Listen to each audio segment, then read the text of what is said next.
Please note this meeting's a little different, that we actually have a special regular meeting so we can have voting items. Typically, the 4th is often just a work session. So that's a little different from our second meeting of the month. Also want to remind folks, if you're here, please make sure your cell phones are on mute. If you need to have any conversations, please excuse yourself from the room. Even if you think a whisper is quiet in here, it's really not. And please excuse yourself and step well outside the room with that. And can we go through the roll call, please? Councilmember Larson, Yes. Councilmember Cassidy, Yes. Councilmember Dan Hahn, Present. Councilmember Cox, Present. Councilmember Stubble, Present. Councilmember Josh Hahn, Yes. Mayor White. Also present. You have a quorum. Thank you. Can I get a motion and a second for approval of the agenda? So moved. Second. Okay, moved by Councilmember Cox, seconded by Councilmember Larson. We'll call for the question. Councilmember Larson. Yes. Yes. Yes. Yes. Yes. Yes. All right, we continue. So next, we've got a series of public hearings. So for each one of these, we'll open the hearing, introduce it and read, have any public comment if anyone has it, and then close the hearing, move on to the next one. And council will have our question and discussion when it's on the voting item. So the first one, public hearing for the new restaurant liquor license application for On-Site Laundry LLC, 680 Main Street, Suite C, Lander, Wyoming, Lot 11 to 12, Block 13, original town of Lander Commercial District. And we'll open the hearing at 6:02. And Rochelle, I think you're. On-Site Laundry came in and requested a liquor license. They filled out the paperwork. It has been the state, they've provided whatever the state of Wyoming needed. She did email me today photos of their space, which I printed and left for each council member. It's here for consideration. I do see the owners are here in the audience as well for questions or things of that nature. I did not receive directly any comment from the public one way or the other concerning the application. Okay. Thank you. Do we have any public comment about this? If you do, please approach the microphone up front.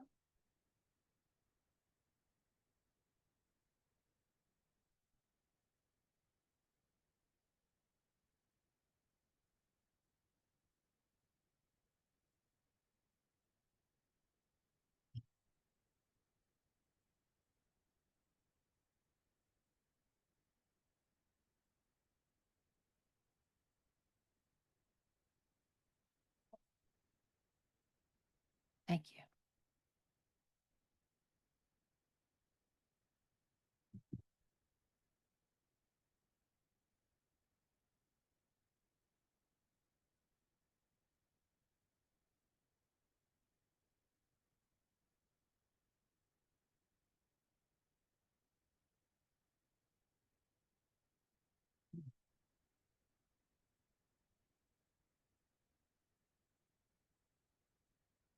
First thing I want is, my name is Charles Woolwine. You need to turn on the microphone, please, sir. Turn on. There you go. How about that? Is it better? Okay, first of all, I want to point out, and I think I've got more than 3 minutes. Yay, is that right? Because it's not a, yeah, Right, okay, that is good, correct. yay. I've got it. I worked real hard to get it down to 3 minutes just in case, but if I go over, I'm not going to get arrested. Okay, very good. All right, so first I want to say, this is not a religious issue or a philosophy issue or anything like that. You'll notice that in whatever I sent everybody today, I never mentioned anything like that. So it's not that kind of an issue. It's a health and welfare issue. That's what it is.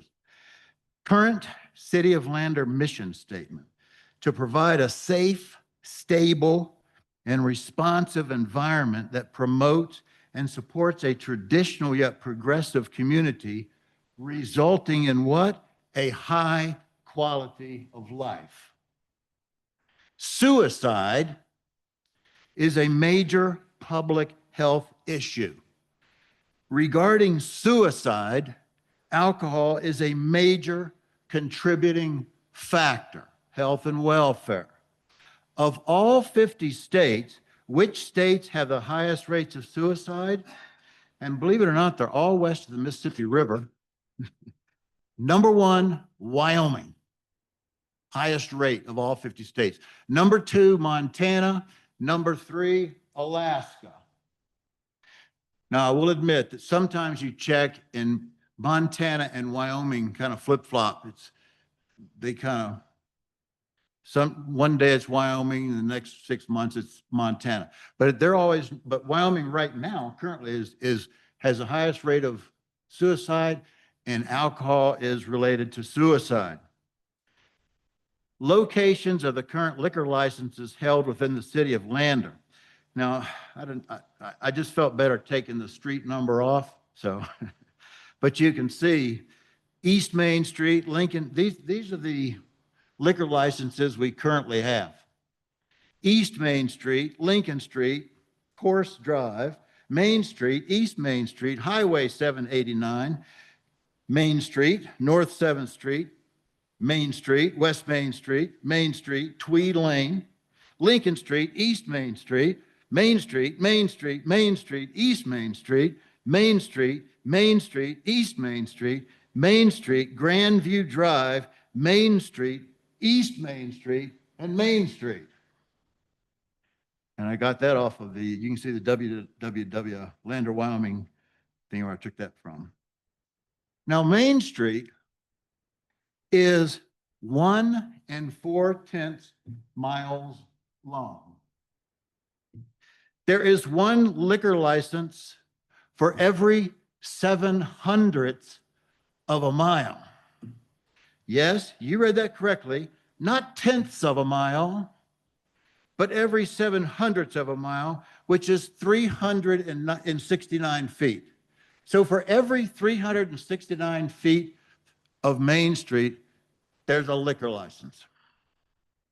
By the way, 692 Main Street and 680 Main Street actually adjoin one another. 680, 692. How many liquor licenses is 10 feet of property need? Good gravy. 26 total liquor licenses, with 19 of those liquor licenses strewn all along Main Street. Doesn't 26 liquor licenses provide enough alcohol for our 5,581 citizens who are 21 years of age and older? I mean, one liquor license for every 214 people. Isn't that enough? I mean, what are we going to do? Put one down Dairyland? I don't know. Anyway. If you are in favor of yet another liquor license, then please explain to this audience how another liquor license is going to contribute to result in a higher quality of life for the children of Lander. They're already suffering as it is due to the alcohol and it's horrible. Tonight, if you approve yet another liquor license, then Lander's new mission statement in essence will be to encourage the citizens of Lander to consume as much alcohol as possible.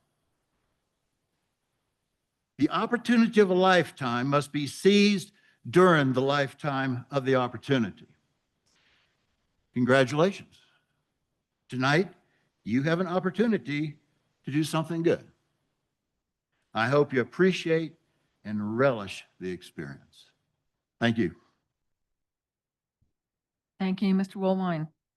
Anyone else for public comment? Okay, seeing none, I'll close at 16:09. Next up, public hearing ordinance 2025-09, an ordinance rezoning original town of Lander, block 29, lots 5 through 10, from R5 multifamily residential district to C commercial district. And likewise, we'll open that hearing at 6:10. And Rochelle, I think this is again you, or is this a Regine? Okay. I will read the ordinance since it is fairly short.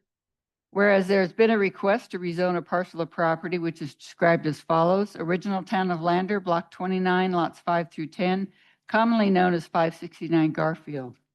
Whereas section 472 of the City Municipal Code authorizes the City of Lander Planning Commission to hear and make recommendations to the City Council on rezoning applications, ensuring that the application is consistent with the adopted master plan. Whereas the Planning Commission reviewed the rezoning request on August 7th, 2025 at a public hearing and found the request to be in concert with the adopted 2025 master plan and therefore recommends approval of the rezoning by a unanimous vote. And whereas the governing body of the City of Lander, Wyoming, conducted a public hearing on the first reading of this ordinance, August 26, 2025, in accordance with City Code Section 485, on the requested changes to the zoning map as described herein and shown as Exhibit A. And I forgot to bring my map, but I should have. Now therefore be it ordained that the governing body of the City of Lander, Wyoming approves the requested zoning for the property legal described above from R5 multifamily residential to C commercial district zoning. Be it further ordained that this ordinance shall take effect from and after its passage on third reading. Thank you for that. Any public comment on this one?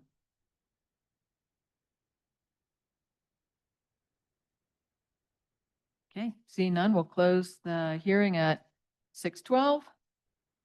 Move on to the next one. Public hearing, ordinance 2025-10, an ordinance rezoning Earl and Farlow Edition, Block 110, lots 5 and 6 from R5 multifamily residential district to C commercial district. And we'll open that hearing at 6:12.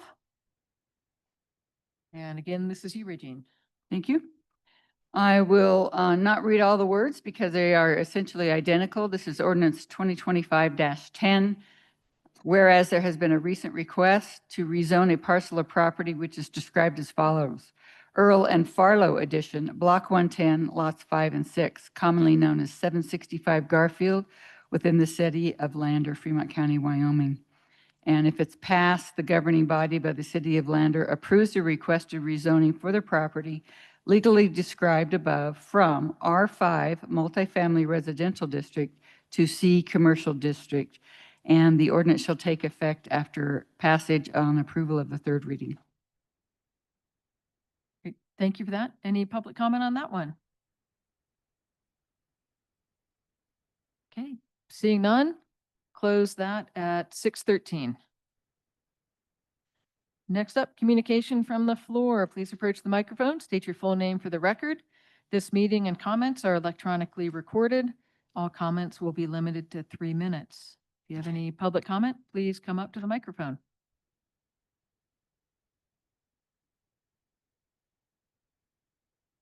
Okay, don't seem to be anybody, so we'll move on to mayor and council updates. And Councilman Josh Hahn, we'll start with you, please. Yes, Mayor. I have nothing tonight. I just want to encourage the public, Lander Tigers football's firing up. They got a scrimmage this Friday. It is in Cody. And then their first games, I believe, are next week against Green River. Will that be here? The JV will be, yeah, both of them will be, I Okay. believe. Yes. Thank you. Councilmember Steele. Thank you, Mayor. 2 items for me tonight. I want to thank our Public Works Director and his teams for the crosswalks and getting prepped for school safety, getting the crosswalks painted, with an extra special shout out to the new crosswalk and pedestrian signs at 2nd and Emeretti between the courthouse and the library. Thank you. That was an area where I heard significant residential concerns. I'm sure many of you have as well. That was a tough street to cross, and our Director Hopkins has heard those concerns and took some action on it. So thank you so much for that.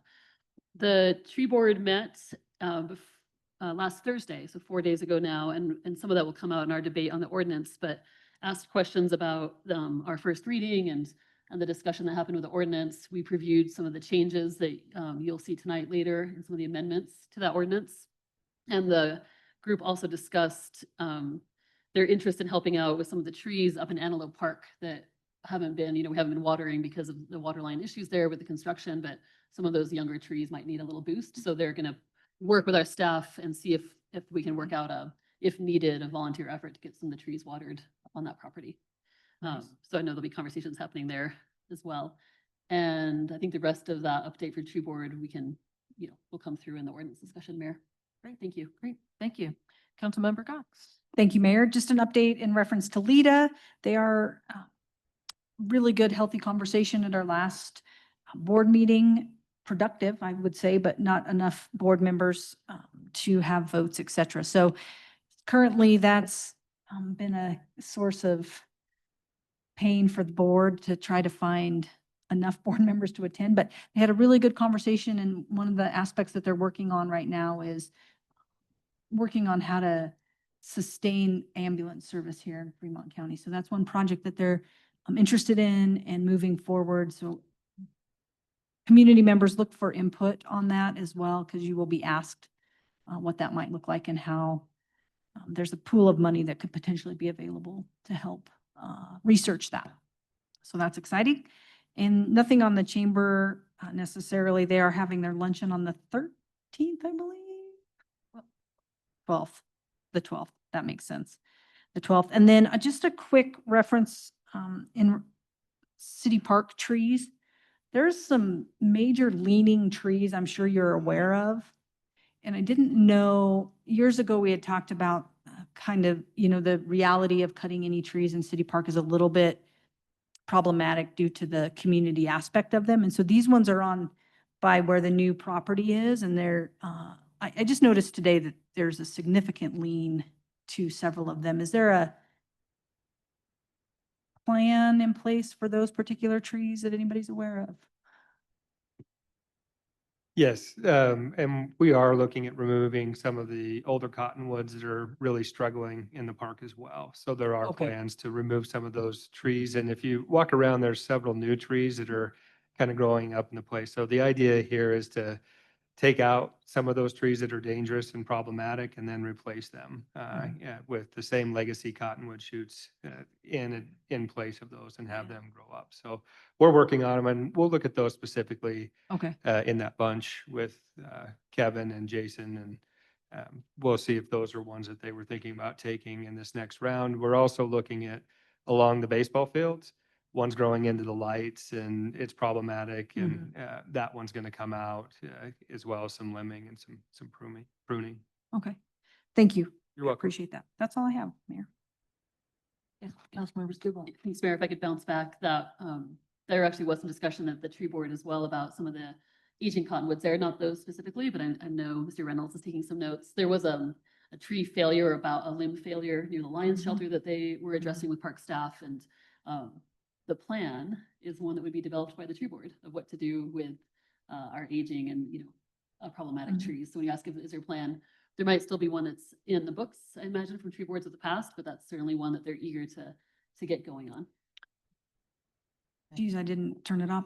Thank you, Mayor. I do know several years ago, so this would have been when I was on council prior, there was a study done, and maybe when the tree board comes up, they can talk about this. There was a study that was done to develop that specific plan on how to address the aging trees. And so I know that that still exists, and I would imagine that it's something that could be used moving forward as well. Certainly. These particular trees are not the heritage cottonwoods. These are they're on the west side of the property, closer to Fremont Street. And I didn't look to see what species of tree they were. But there was a significant, I don't know anything, but it looked to be a significant issue. Yeah. Councilmember Danhon. I was just going to spend a few seconds talking about the different fires we have going around here, and the mountain. The mountain is super, super dry. It's really dry all the way up there, and the humidity's been low, and we are a kind of a hot spot right now in the United States for a potential of something bad. They did the one up Canyon Creek. They put some pretty good assets on it, and they got that put out pretty quick. And on another note, I got an assignment, so I'm going to Gillette Sunday, and a 2-week assignment loading fire retardant on aircraft. So that's going to be pretty cool. I've been waiting for that. So anyway, it's a tinderbox out there. Councilmember Cassidy. Mayor, council staff, just two brief ones. Was unable to attend the planning commission meeting due to the travel from last week. Did get to meet with a couple of members of staff.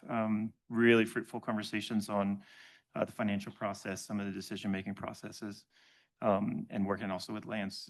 Had a really good conversation on Lance as well. So that's it for me. Thanks. Thank you. And Councilmember Larson. Nothing tonight, Mayor. Thank you. That's a rare occasion. It is.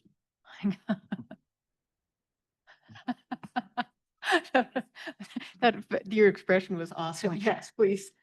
I, grills, we approved spending and purchasing grills for our, and I've noticed that they're not in yet. Is that, those are new at the city park? Oh. Oh, I don't want to do that. Are they cool?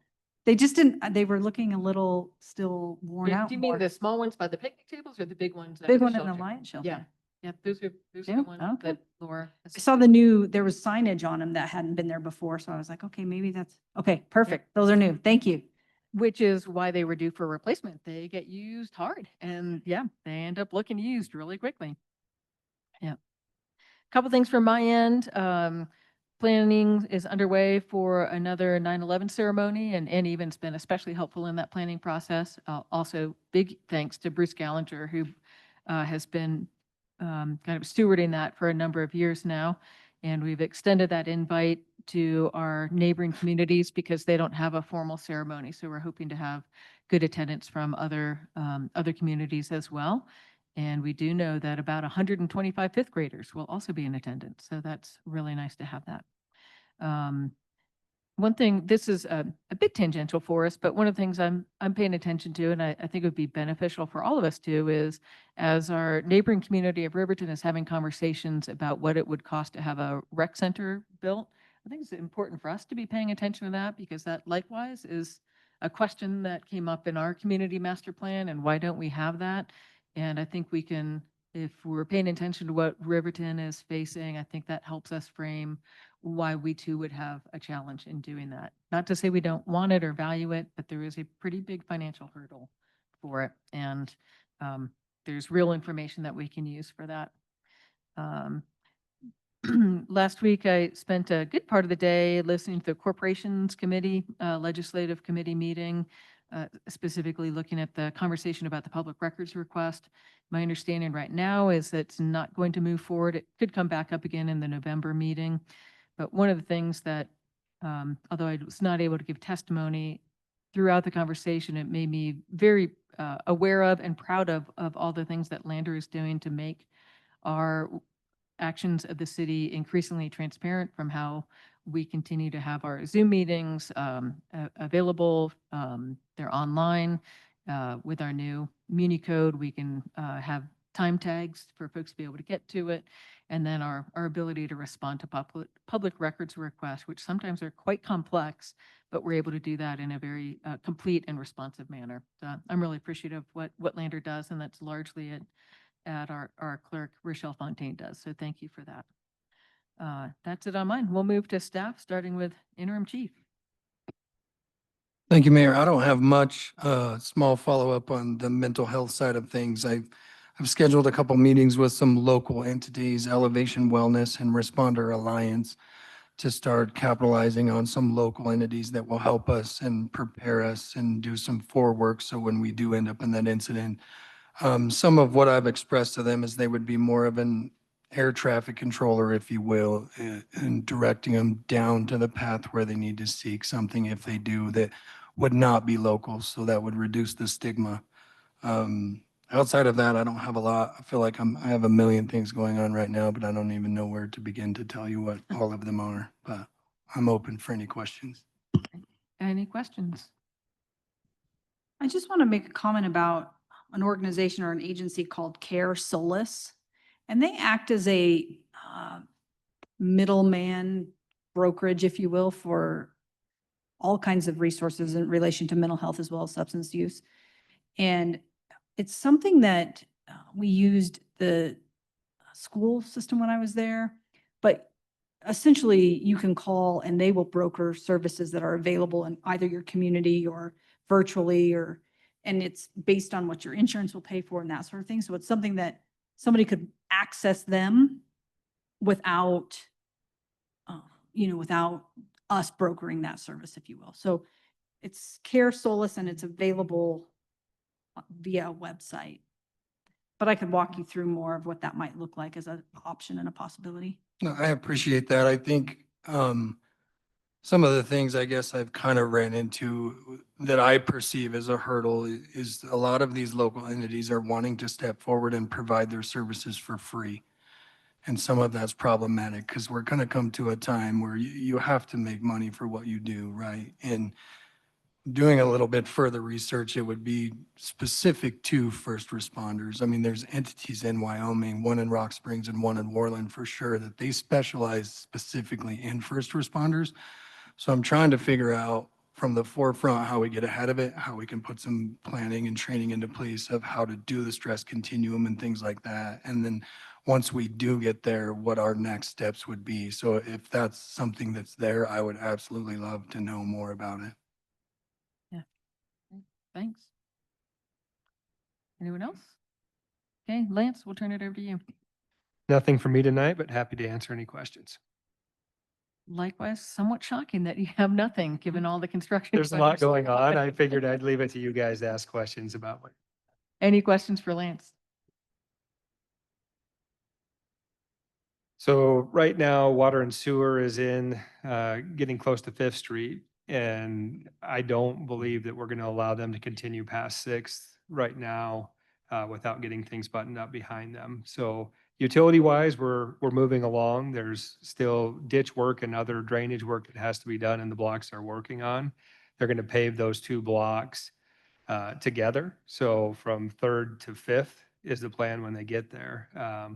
But I think it's slow moving right now, and there's some concern about when paving is going to close down and how much they'll have actually graded and paved by the time that they keep moving. So we won't see them jumping forward and removing additional payment beyond Sixth until they get some things behind them done. Thank you. Councilmember Denhoff. I've had a couple of, actually had a couple people ask me, are they watering out? Are they, all the lawn going out? The park, like the antelope, all that. It looks like the grass is dying, and I've had several people ask me, and I remember the conversation that they had problems with water way back when, but I haven't heard anything lately, so. So the patch in front of YDOT that just got done about a week ago, that was the abandonment that reactivated that line being able to be turned back on. So they may irrigate to keep the trees alive. The concern is the grass is dormant, and then trying to bring it back at this point, they're not choosing to irrigate it, but they're going to hit it hard next year and bring it back and have it green then. So right now, thinking that if they started throwing water at it, kind of a lost cause as we're going into fall. And so trees are going to be their concern in keeping things alive and then bringing that back in full strength next year. But that phasing in the project didn't happen until much later than we were anticipating. With the contract being up to the contractor on when to do work, they finished all of McFarland before cutting off that line so that we could irrigate. Okay, thank you. You're welcome. Okay, Regine. Thank you, Mayor. I do want to let you know that we do have, as part of our chamber membership, a 8-person table at that September 12th chamber luncheon. So if you or your spouse or your spouse would like to go to the chamber luncheon, I'd like the council to respond to Ann's email so that we can get that table full. The only other thing I have is the Housing Authority Board has been running short members for quite a few months now. I'm happy to say that we have 2 letters of interest, and I'm hoping at the next council meeting that the mayor will make recommendations for 2 appointments, and that will fill that board up again. If you have any other questions, I'd be happy to answer them. Any questions for Regine? Okay. Shari, on to you. I don't have anything unless you have questions. Any questions for the treasurer? Okay, Adam, I'm pretty sure what you'll say, but Yeah, the same thing I say every time. I don't have anything tonight unless you have questions for me. anything? Okay. Same. Okay, great. Then we will move on to Section 9, Old Business. Approve second reading ordinance 2025-6 and ordinance replacing ordinances 842, 854, and 1015, and establishing comprehensive regulations for the public and private community forest in Lander, Wyoming. Can I get a motion and a second, please? So moved. Second. Moved by Councilmember Larson, seconded by Councilmember Cox. Before we go on to our conversation about this, since Mr. Reynolds is here and has been part of the tree board having a response to our conversation from the last time, I'd like to invite him up to fill us in on a little bit of the background of what you discussed and where things are at. So come on up and come to one of the microphones, please. And thanks for being here. No, please do. And Mayor, if I may, Please. while Mr. Reynolds gets set there, just want to introduce to council, what you have in your packet is an amended, suggested amendments that we'll need to pass separately if we so choose to accept those. So you'll see some track changes with suggestions as amendments we can make tonight. I'm sorry, Mr. Larson? Thank you, Mayor and Council, for giving me the opportunity representing the Urban Forest Council Tree Board to make some comments before you have the second reading. My name's Don Reynolds. I lived in Lander for 39, 40 years now, 50 years almost, I'm sorry. Previous life, I worked for the city for 34 and a half years. 30 of those years, I was the Parks and Recreation Director for City of Lander. And thoroughly enjoyed the job. And one of the things that happened during my tenure was the Wyoming State Forestry Division was approaching communities about affiliating with the National Arbor Day Foundation and Tree City USA to promote they have an emphasis on, of course, rural trees and forest trees, but they wanted to get active in urban forest trees, which we have a very viable urban forest here in Lander. So we consented to do that and joined the efforts to become part of Arbor Day Foundation and Tree City USA. And I'm going to read a little quote. Oh, by the way, Councilman Cox, the study that you were talking about is in this book here, and we do have it on record, and it is a management plan for our urban forest in Lander, so I can share that with you guys later. But one of the things it says is Lander achieved the Arbor Day Foundation Tree City USA designation in 1990, and since then has received 2 Tree City USA Growth Awards in 91 and 93 due to the efforts of the Lander Parks and Recreation Department and the City Council of Lander. Lander has had a tree management and planning budget, tree board volunteers, and several city ordinances designed to protect and enhance the urban forest environment, including residential and privately owned trees, street trees, and park trees, seeking to benefit the social community of Lander to enhance and protect their park system resources and make economically feasible management decisions. The City of Lander presents this urban forest management plan to better guide the city Lander staff, to guide City of Lander staff and residents improve tree management, maintenance, and public appreciation of the urban forest. And that's exactly what the tree board does. Promotes, advises, educates, advocates for our healthy urban forest environment. Has been doing that for 30 plus years. During my tenure, we were very active. We had a tree board that turned over quite often. We appointed our own members. The city council didn't do that for us. We were a little more laissez-faire than we are now. And I think it's better the way you do it. So now you have the control of appointing all of the tree board members. You interview them, you select them, and you appoint them. The tree board, working under these auspices, is an advisory board only. We have no intentions or intent or desire to create public policy or enforce public policy. That is up to you, the council, and the staff of the city to enforce any ordinance that is on the books, that has been since 1990. The same ordinance that we're revising now has been on the books for that long. So it's always been the city of Lander's responsibility to regulate, enforce compliance on anything you see in the ordinance. The tree board has nothing to do with enforcement of that. All we do is advocate, advise, and educate and promote. That will continue under this board, current board, which we just got activated here recently.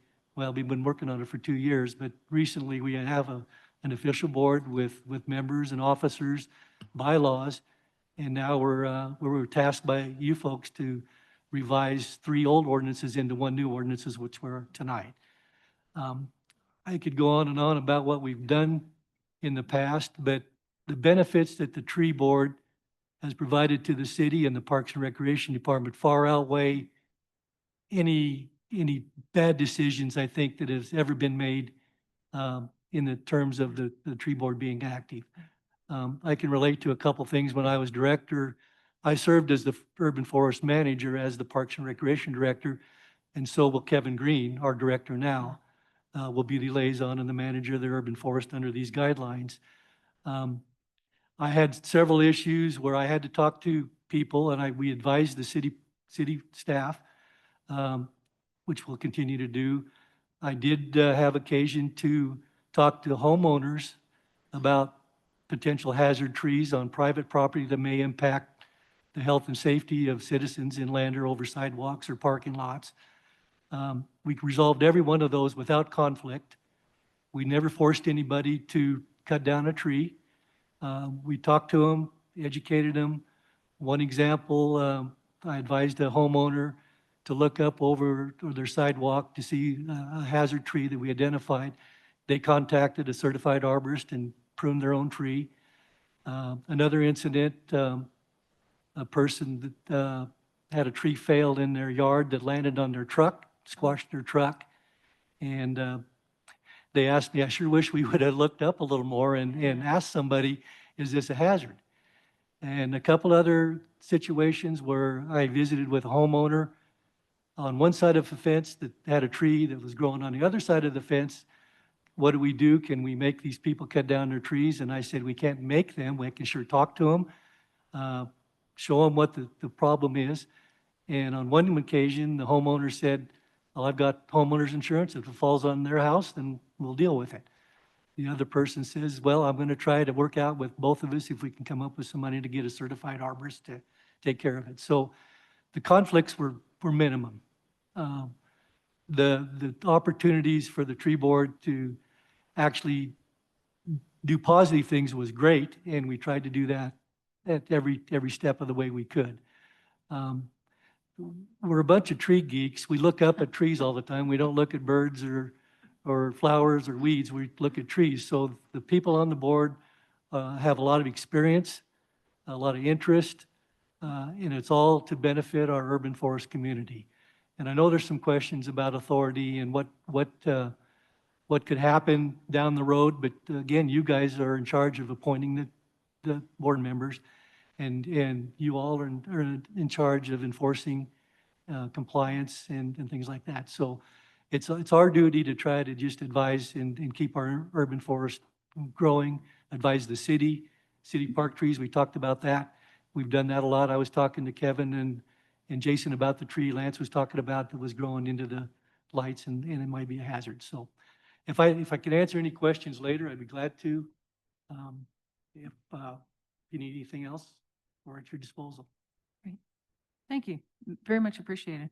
I'm thinking what might come next is if we turn it over to you, Councilmember Stubble, to walk us through the changes that you've made so we can look at those That's right. specifically. Yeah, thanks, Mayor, and thanks, Mr. Reynolds, for that wonderful introduction as well. So after the very robust and helpful conversation from council at the last meeting, as well as work session prior to that, staff and I and the board, reviewed these changes, have come up with a set of clarifications or attempts to add specificity to the ordinance, where there might be points that needed some clarification. So do you want me to walk through line by line there, Mayor?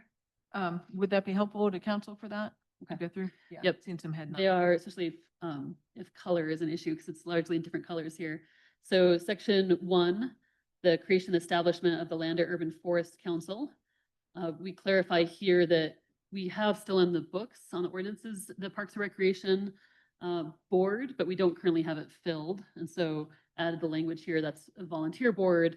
And from time to time, if that's filled, that chairman may also sit on the tree board. And the intention here, as was habit in the past, is just to ensure that coordination, in fact, as tonight was a good example of bringing your tree geeks, if I may, to your parks managers and making sure that there's active conversation about that public forest. So that's a fairly minor but more specific change, I would say. We made explicit in the next section, next sentence there, that this board is appointed by the mayor. That's how it's happened in this latest round, perhaps not historically, but that's in our existing code, 1261. So we reference that here so that it's explicit that council has that oversight of the board itself. If I don't hear any questions or red flags, I'll keep going. In section 2, this is a complete rewrite. So you'll see the strike through of section 2. That was what was in the first reading, what's struck through. And the new language now you'll see is in above that.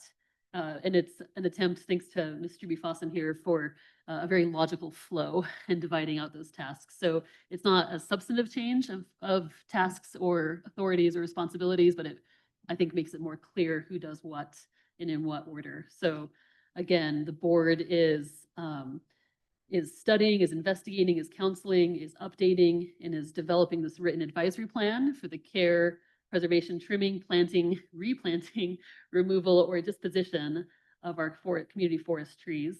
And then the duties include inventory, right? Figure out where all the issue trees might be, or the healthy trees, or where we need replantings in succession, where we might need more diversity of species.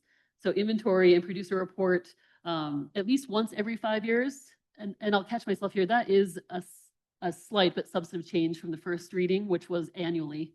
And we felt like that was actually quite a bit of work to do every year, and that the plan is probably not outdated every year. So up to, at the board's discretion, at least once every 5 years when they feel like it's getting outdated, or perhaps when we feel like that's true too. So inventory and develop a plan. Report the interim or individual hazards to public safety and the health of the forests to the community forest manager. That's a term defined later as a staff member. So that's the advisory group coming to the city staff and saying, here are some issues we've acknowledged. And then upon request and at the board's own discretion, advise and educate us and the city staff. And if it's upon request, private landowners, including offering guidance on tree care and plantings, and then creating their educational activities so that they'll do volunteer and educational activities related to Tree City USA, work parties, like we said, watering trees or planting trees, trimming trees around town on public property. So a rewrite, but again, that content is in there with that change of 1 year to 5 years. If you go down, the next change is in section 4, where community forest manager is defined much more simply, just by striking through some of the redundant language. And that is right now, the community by ordinance is the Parks and Recreation Director or another public employee designated by the mayor. Section 7 amendments here, just to clarify, when we say the city shall do X, Y, and Z, provide guidance to private landowners on hazard trees, we make it clear that that is a staff member, that is the community forest manager or another city designee. That's not the board doing that. And same in section C. City might feel like it was a vague term, so we want to say that is that's department level, staff level. And that is it for the edits. I'll note, you might notice that some of the formatting is a little off. That'll get cleared up, before this actually goes in the books, but there's some subsection A's. We'll deal with that down the road. Thanks, Mayor. Yeah, thanks for walking us through that. With that, any comments, questions before we vote on this? Councilmember Cassidy. Mayor, Lance, you're probably the one that could answer this. For the Parks and Rec director there who's been by named in some of these documents, can you speak to the spare capacity that individual might have to accomplish these tasks? I think he's interested in taking this up and having the assistance of the tree board. So right now, I think a lot of this falls on his shoulders, as we don't have a tree board to be the expert, and having the expert can assist in alleviating some of the work that he has to do, such as tree inventories or some of the other volunteer work, or making things happen. So probably a trade-off with having to go to meetings and to be a part of the board, and he's interested in doing that. So he said, yes, he'll be involved if this goes through. And probably a last question, would he or she into the future have the authority to delegate these responsibilities within their own staff, so to speak? So As required, of course, yeah, I think that they have the responsibility now in some of this ordinance modification to be there directly, or the mayor has to appoint somebody else. Am I understanding that correctly? So the designee would have to be the mayor assigning someone else. Yeah, good Thank- questions. thank you. Thank you. Councilmember Cox. Thank you, Mayor. Is anybody aware of why we dissolved the tree board for a period of time, why they went on a hiatus? I can speak to that, Mayor. I'll say we always had, because these ordinances have been in effect, we always had it on the books to have a tree board. So the board wasn't dissolved, but no one was seated in the board for a period of time. And the reasoning there was because it can take some time from the Parks and Recreation Director to manage and to coordinate and liaise with that board when we didn't have a Parks and Recreation Director, when the staffing was reduced around 2019, 20.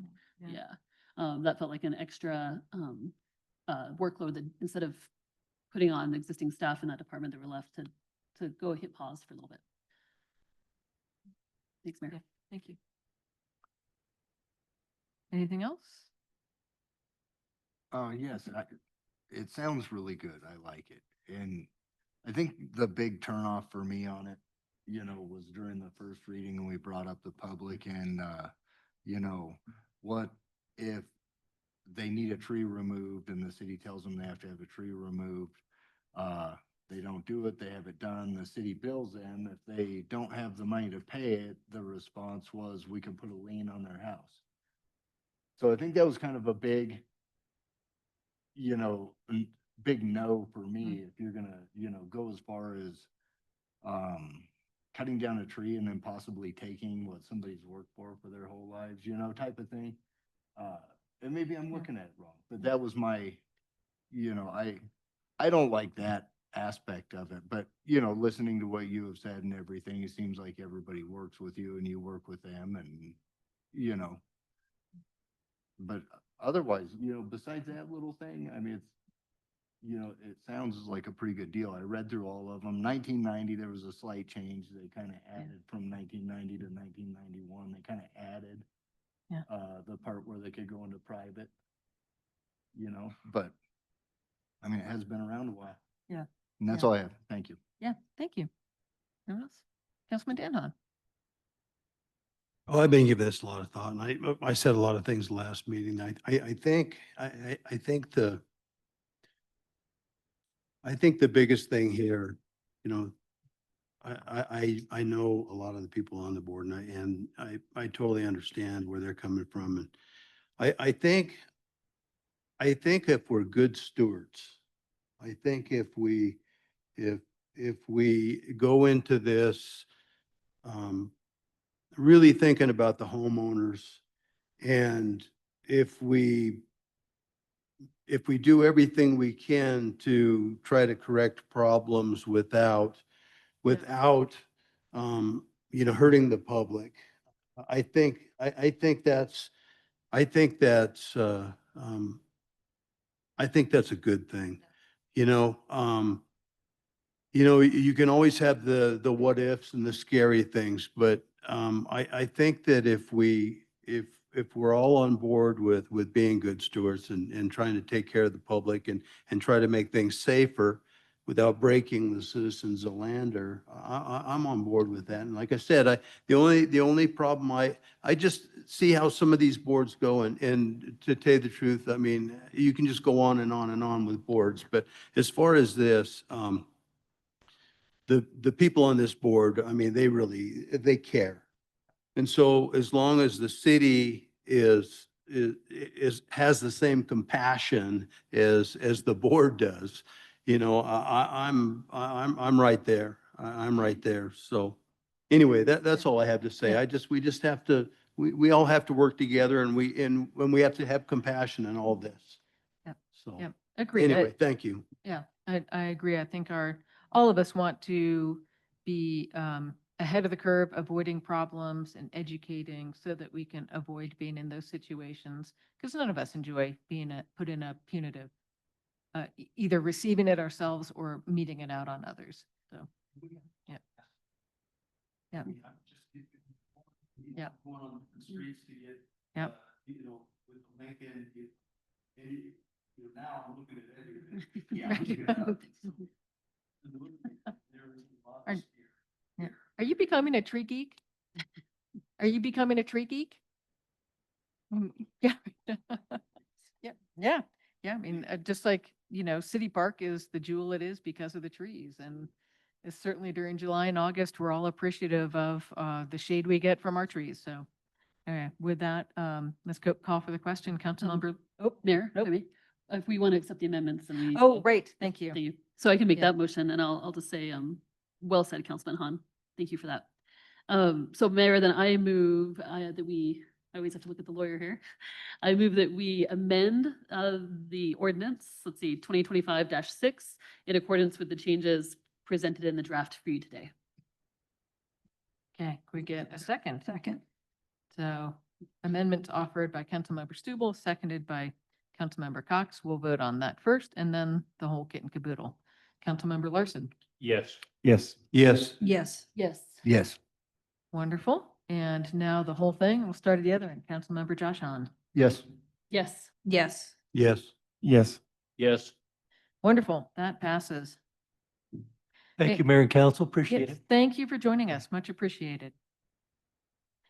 All right. Moving on to, For one more reading, right? correct. Yep. Yes. Thank you.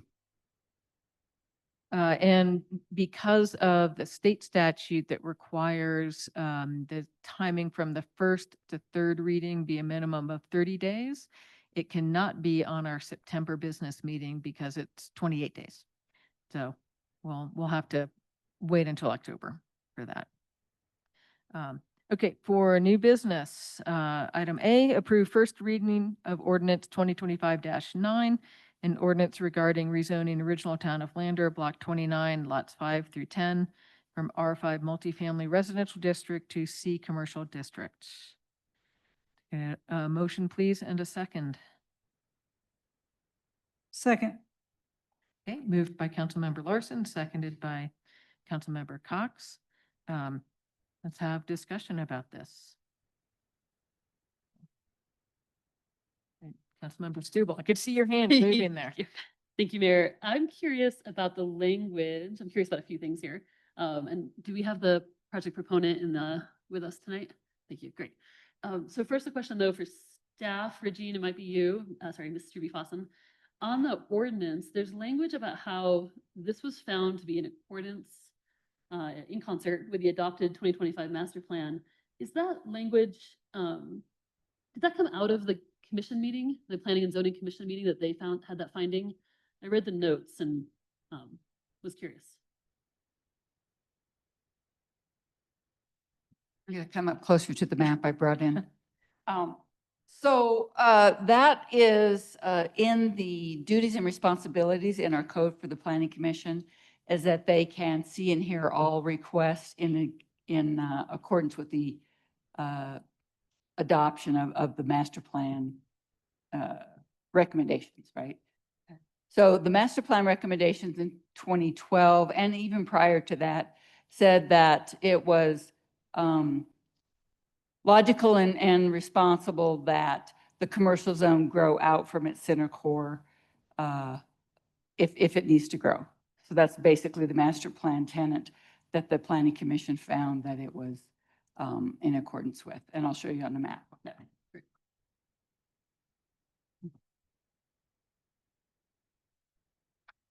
You can see that commercial is right here along Main Street in the blue. And then we have the orange that is R5. And you can see here it's already happened, but on the southern end, like Hartsville, 1 or 2 or 3 or 4 lots at a time, that commercial zone is growing in accordance with those tenants in 2012 into the R5 area. So that is what the planning commission done, consistent with the 2012 master plan. And if I may, Mayor, I think that begs a follow-up, because what I'm trying to find is in the 2025 master plan,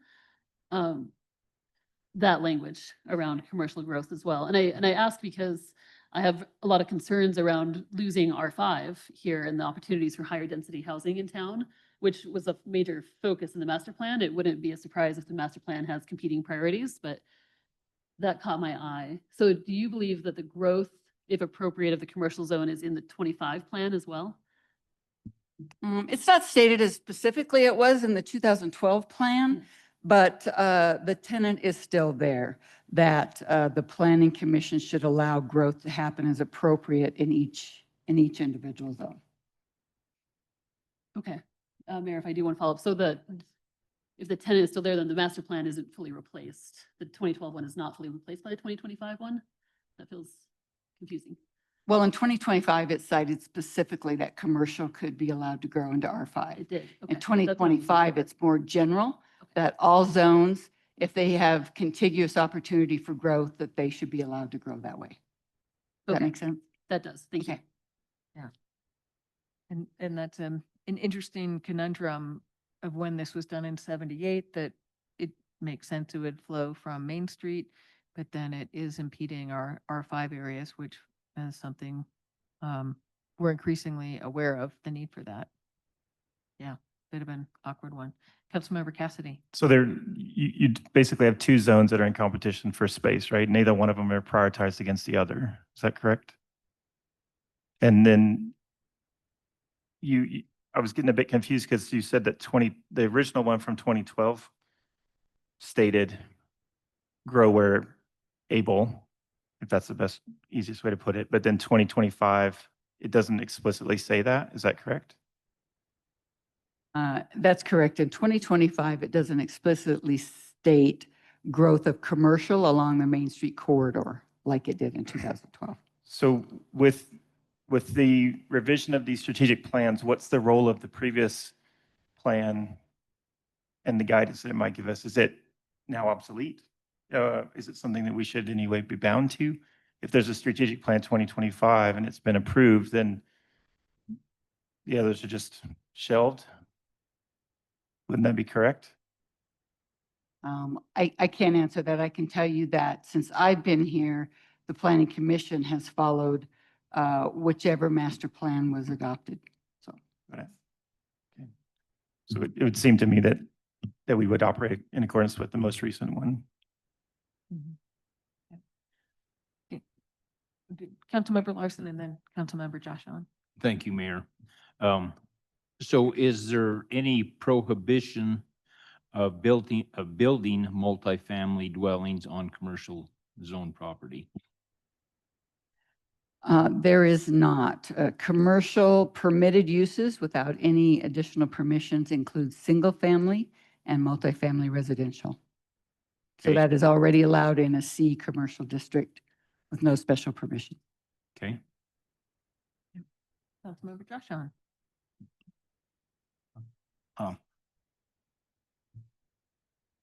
Gosh. So, yeah, the housing market, the way I look at it, you look at the master plan in 2012, there's probably only one of us in this entire room that would know the housing market in 2012, but I think it differs a little then compared to now. And, for the past 3 years, we've been talking about shortage of housing. I'm definitely not against, new businesses or anything like that moving in or, building new businesses or whatnot. but the housing is definitely an issue.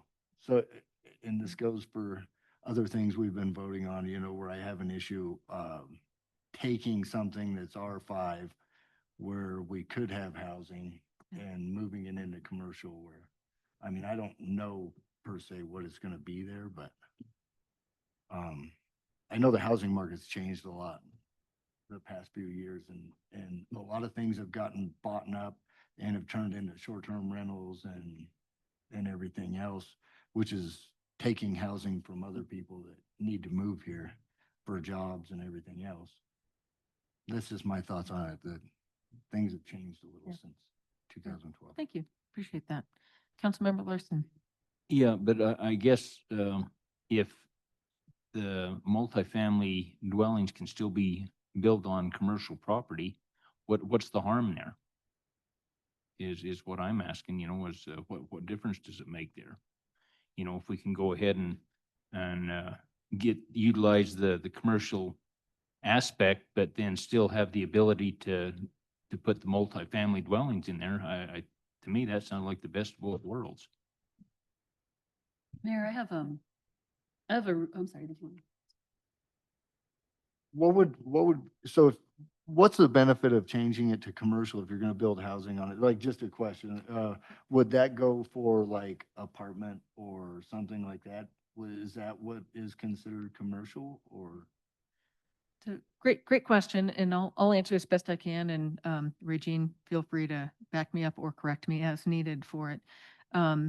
If this were to be developed at, redesignated as commercial and then used for housing, where it would be advantageous for housing is the setbacks are shorter from that, and the height, maximum height is higher. So in that instance, it could be, I know I'm going to use that dreaded D word, denser housing than in other places through commercial. It also, though, means that it could be, you know, we've got 95, I looked earlier today, there are actually 95 permitted uses in a commercial district. And one thing that catches my mind on this, from what I understand of the application, is what I understand is the hoped for use of it would be more storage warehouses and not actually a commercial business that's generating revenue. So I don't know if that's something that would be you know, approved in a commercial district. And that's my question for you, Regine. If of So- the 95 there, I don't see anything that Yeah, I don't would- have anything to add for the setbacks and the lot coverage and the you know, more opportunity for more apartments on a commercial lot than on a R5 lot. However, your reference to warehousing is on the next application. This one is near the Masonic Lodge where there are 6 lodges. And as I understand it, the owner just thought that in this area, they would have more opportunity for sales if those lots were commercial district. Okay. Is that correct? Okay, you want to come up and speak? Yeah, please come on up. Thanks for being here.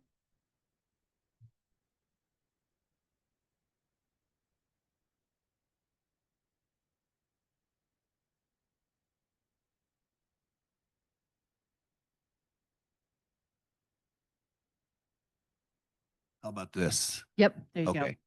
I'm Dan Schulterjohn. I live here in Lander and we own those lots and that building that's there. And when we acquired the facility, it became a challenge for us. You know, we had to do a lot of internal renovations, change out the windows, things like that. I'm sure a lot of you have seen that building. And in my mind, I'm not sure what I'm going to do with it. But definitely, I don't want to divide it up for sale. I'd like to have all 6 lots stay intact. And we have a nonprofit, and it's the Woodland Conservation Fund. And we thought it might make a good headquarters originally for that. And we're still thinking about that. The only thing we have in mind right now is just going forward and try to make it, you know, a more presentable building. Yeah. Thank you. And I'm sorry for misunderstanding and getting confused between the two applications. Thank you for clarifying. You're welcome. Mayor? Councilmember Stubble. Thank you. Thank you, Mr. Schultz-John. You can go get comfortable, but it's helpful to hear that. I want to say first, I couldn't be more thrilled that you're trying to restore that building. I mean, it's a wonderful building for Lander to still have, and it's, you know, a shame to see that kind of an asset go into disrepair and disuse. So I don't want to stand in your way of using that space and finding a use that makes sense for it. But I am really wary of losing R5 because of the housing issues we have in town. And there are quite a few, you know, we've been exploring council that in commercial, you can still have high density housing. In a way, with those setbacks and heights, you actually might have housing that's more out of character with the surrounding neighborhood than you would have in R5. There are quite a few business allowances or commercial uses in R5.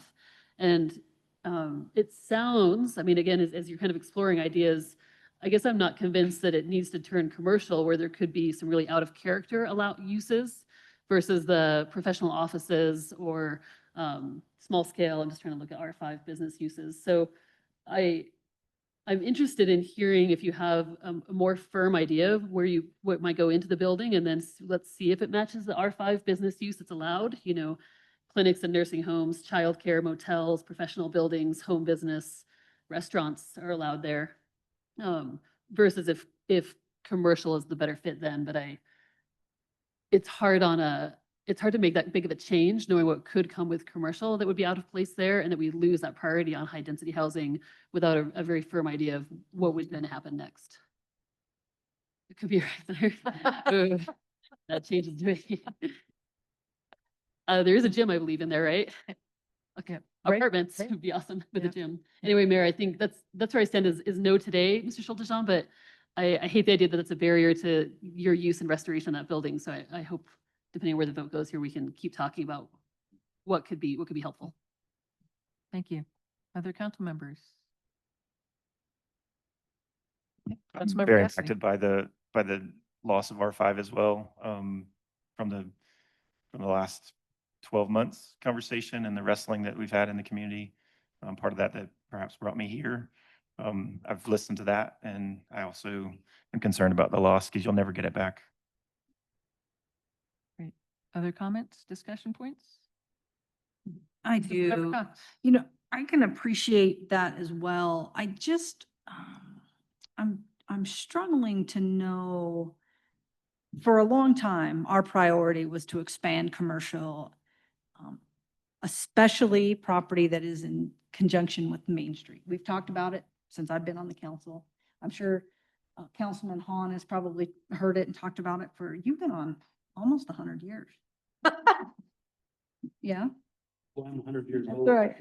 So while I can respect the concern of loss of R5, we also have an opportunity to have 3 readings in an ordinance where there could be some really good ideas and some things that could come from somebody who's trying to do what our mission says, right? Make Lander a better place. And there's some conflicting conversation about what our intention is. And I know that that idea that we need to expand commercial property, adjacent property to Main Street is not new. And even though it's not specific in the 2025, it is what we have stood on and for. And so to now adjust our priorities, even though it's not explicitly defined as it was in 2012, that does not change what our priorities should be. And we know that zoning creates a lot of discussion. And we do have a board that is now recommending this as well as the next request. And my question is, as good stewards, why don't we get this through a first reading and have these discussions as it goes on? It doesn't necessarily mean it's going to pass or fail, but you leave it on the table and then there's absolutely no opportunity for discussion, and it goes against what our priorities have been for several years. Hang on one second. I appreciate you bringing that up, especially the idea of being able to have conversations like this is generating ideas in our head, even though we prep prior to the meeting, but this actual conversation continues to generate ideas for us. And one of those things for me in the expansion of Main Street is right now our Main Street is it's still a vibrant Main Street, but there are certainly holes in Main Street that could be developed first. And for me, that's one of my concerns is I'd like to see our Main Street whole and robust before we start pushing it out further. That would be what I'm thinking right now about, why not push to expand Main Street right now? And that's one of our comments from citizens is focus on Main Street. Get those buildings filled. There's a lot of empty places where folks would like to see, every shop on Main Street, every opportunity on Main Street full. But like you said, this generates conversation and Yeah. thought for us. Well, and I can appreciate that as well. The thing that I struggle with is it's really not about me. It's about, or what my want is. It's really about how we govern and how we represent a community, not our own interests or our own priorities. And that's difficult.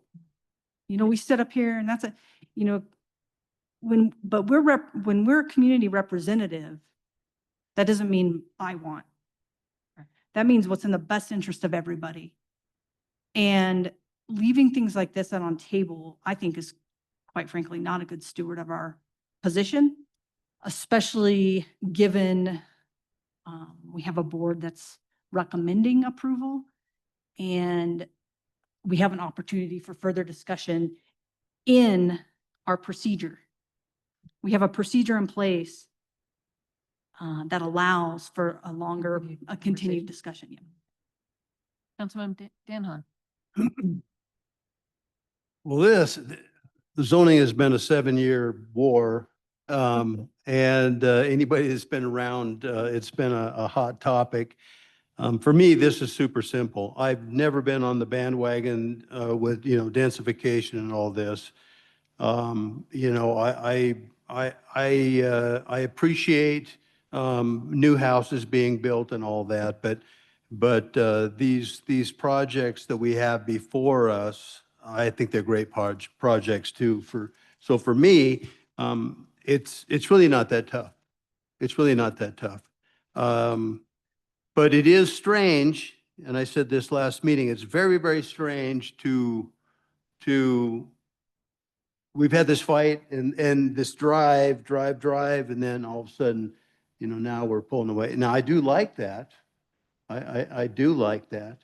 And I'm totally on board with these new projects. I think that they're very important. So thank you. Okay, thanks. Other comments? Yes, please. Councilmember Cassidy. Mayor. I agree with your observations, absolutely.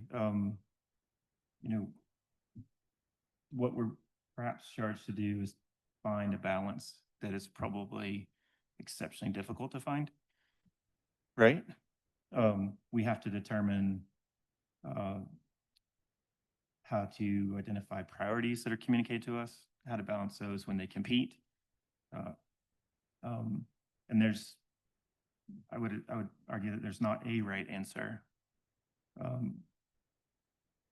I think listening to some of the themes, some of the messages is what I'm concerned about, and finding balance with the other members of the council and the members of the community and the staff. That's exceptionally important to me. For me, whenever I look at the Garfield and Sweetwater map there, it helps to hear what you have to say about that over the previous years, and to seeing it, there was an effort to grow that. My comments to Regine about, the 2025 strategic plan and, is that obsolete or not? Do we march according to those orders or not? It's similar here for me. We have R5 and commercial in this one specific case that are in competition for ground, and one of them will win and one of them will lose, and it'll never change. And if we determine that the growth of the commercial space across 3 blocks in our town is what we want, being main and one block on either side, if that's what we want. All the way down the middle, then that's what we will have. If you look at the microcosm of this specific question here, R5 only exists on the Main Street side of Sweetwater for the most part. And then directly across from that is now R3. So you have half of a block that's now R5. If you were to move this 5 years, 7 years, 10 years into the future, and we were to continue to march on that path, that's what you would probably have, because that's where you're moving to already. So now you're going commercial. One side of the street would be R5 directly into R3. And if we want to manage density, improve opportunities for people to have housing, and also retain a distinct difference between commercial and R3, we're going to collapse that unintentionally. Unintentionally, we might do that, So those are my concerns about the 500 block and the 600 and 700 block. I don't think that this is an easy one to do. And I would just ask as well, you brought up a very good point that there's 3 opportunities, right? And if there's anything that perhaps we can wrestle with today, we can wrestle with it tonight. We can make some determinations and slide them off the table, and we can wrestle with it again. I'm interested in doing that. Is there anything in your mind that we could wrestle with tonight on it? Yes, thank you, Mayor. Thank you. Yeah, all good comments. I think what I struggle with and what I cannot reconcile in my own head is, while we may want R5, we have property owners that don't. So even though we say, you know what, we want you to keep R5, and then we hope that you build housing, that's not what's going to happen necessarily. And so we're looking at a project or something that's interesting to a landowner or property owner, community member, and they're saying, this is what we want to do with the property. And we say, no, keep it R5 because we want you to build housing. Well, that is not what's going to happen. And so we're making decisions based on what ifs instead of actuals. And so for me, what's better, moving it to commercial where they're going to actually do something with the property, or saying, nope, you got to keep R5 and hopefully you build an apartment building. That doesn't make sense. And the property owner would probably just say, no, we're not going to do that, and look to recoup that in a different manner. I don't know. That's also an assumption. But if we're making a decision based on other people's property in a hope that they'll do what we want them to, that doesn't make any sense to me. Councilmember Cassidy. Yep, agreed. And it's the case where the economics will drive the outcomes, right? With those property owners, of which we have a couple here in the room. And then what's our role vis-a-vis that? Do we have a responsibility for stewardship across a long period of time of economics, ups and downs, changes? If we do, we make strategic plans, right?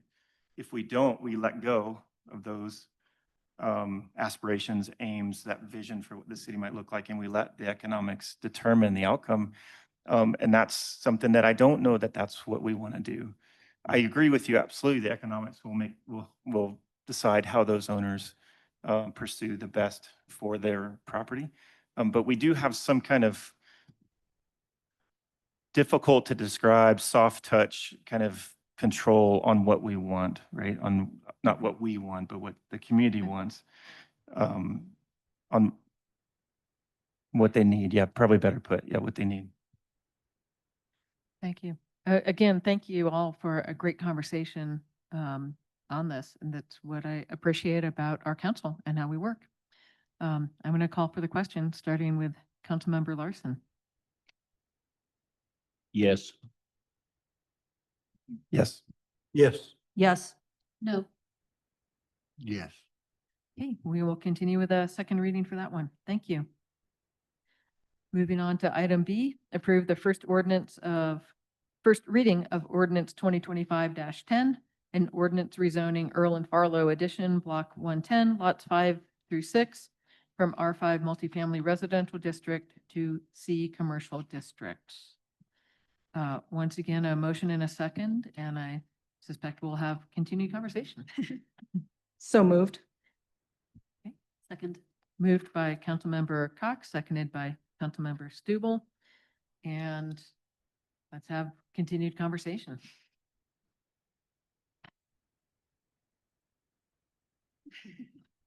Councilmember Cassidy, please. Um, Based on the past vote, I'd like to see this go to a second discussion, right? I think that was, I Yeah. thought that was helpful to hear what you had to say.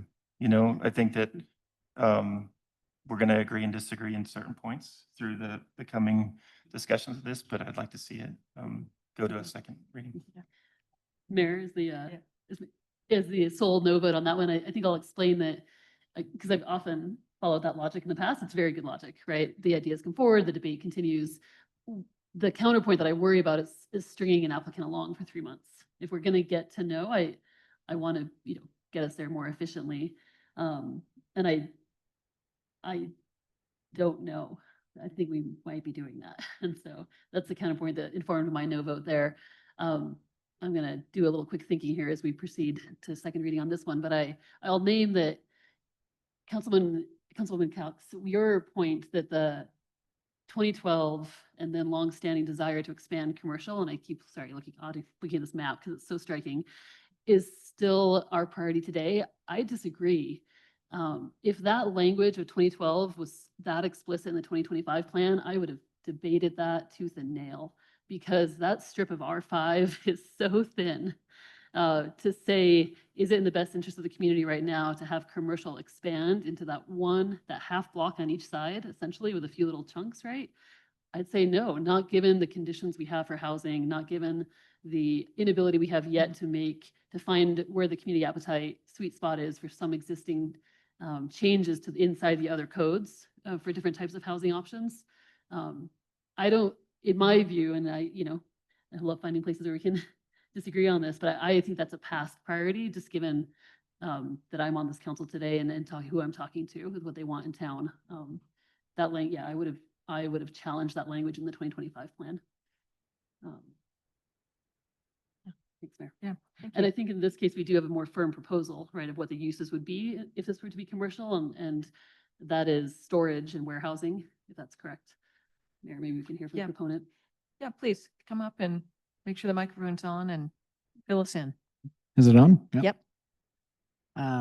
So I plan to build 2 shops on the property, both of them being 3,200 square feet.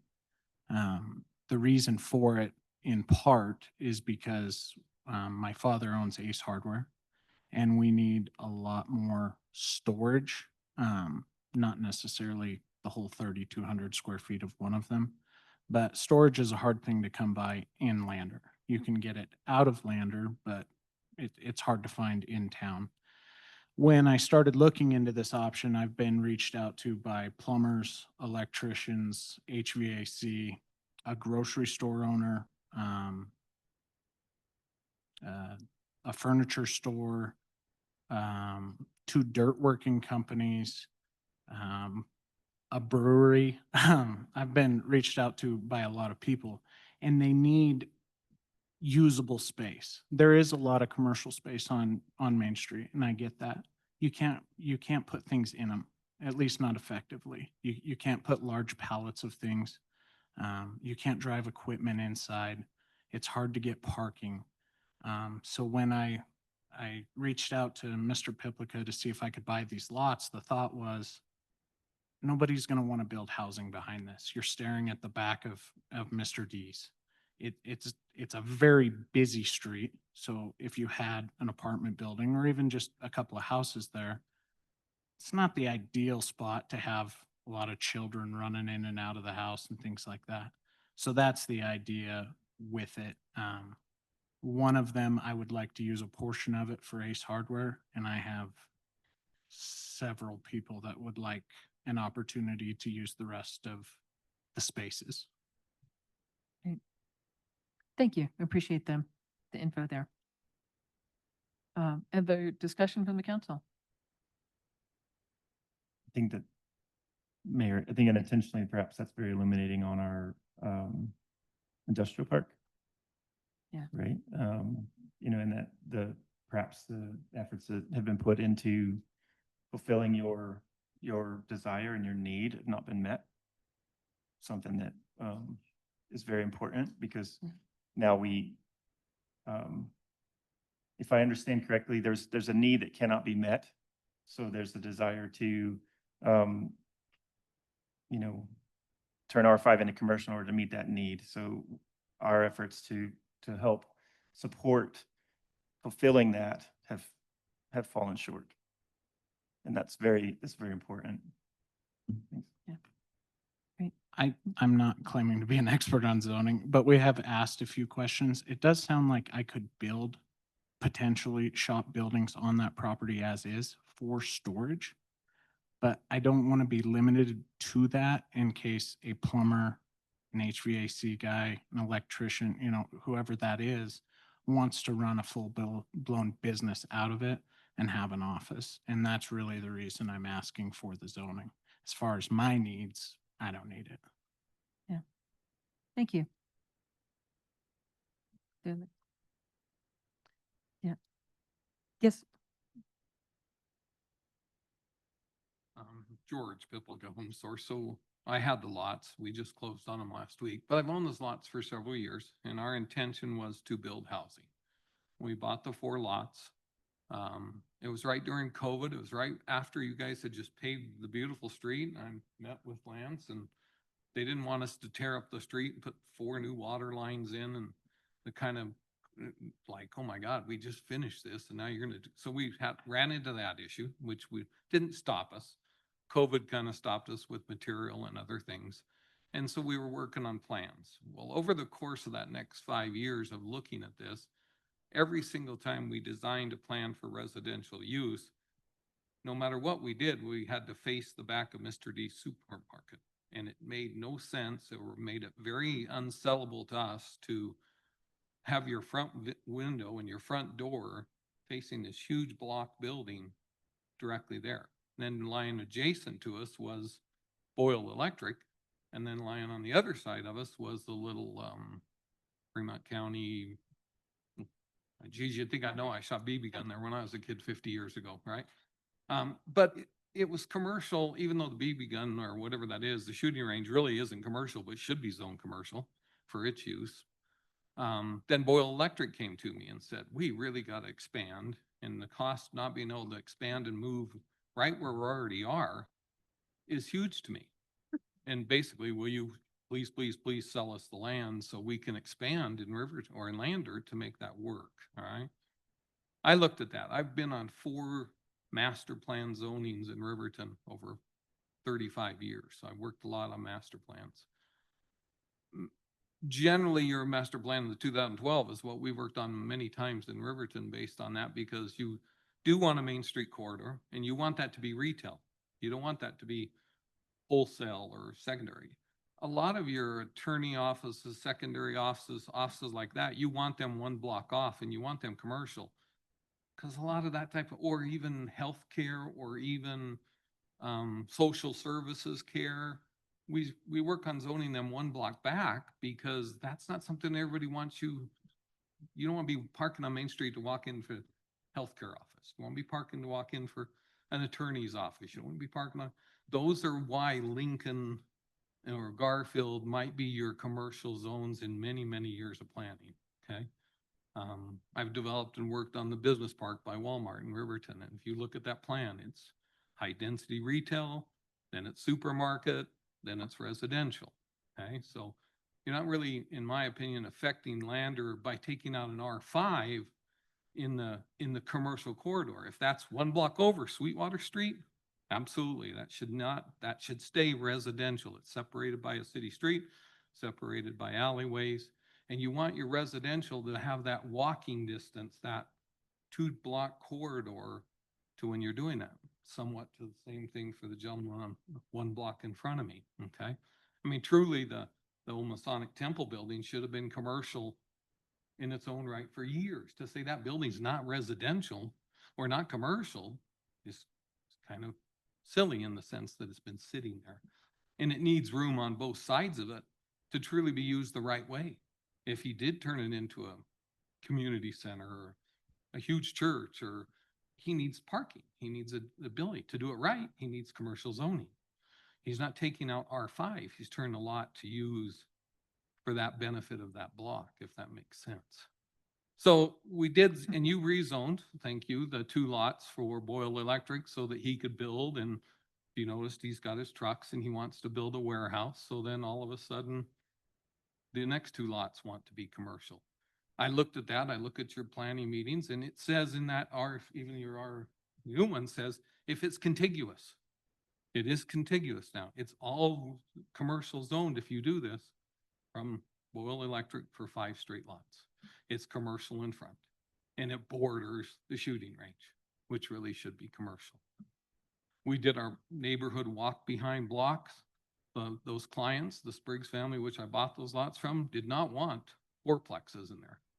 And trying to fit those 4plexes in 2 50-foot lots, that minimum building spot for that 4plex that I can build is about 52 feet wide to make it fit right.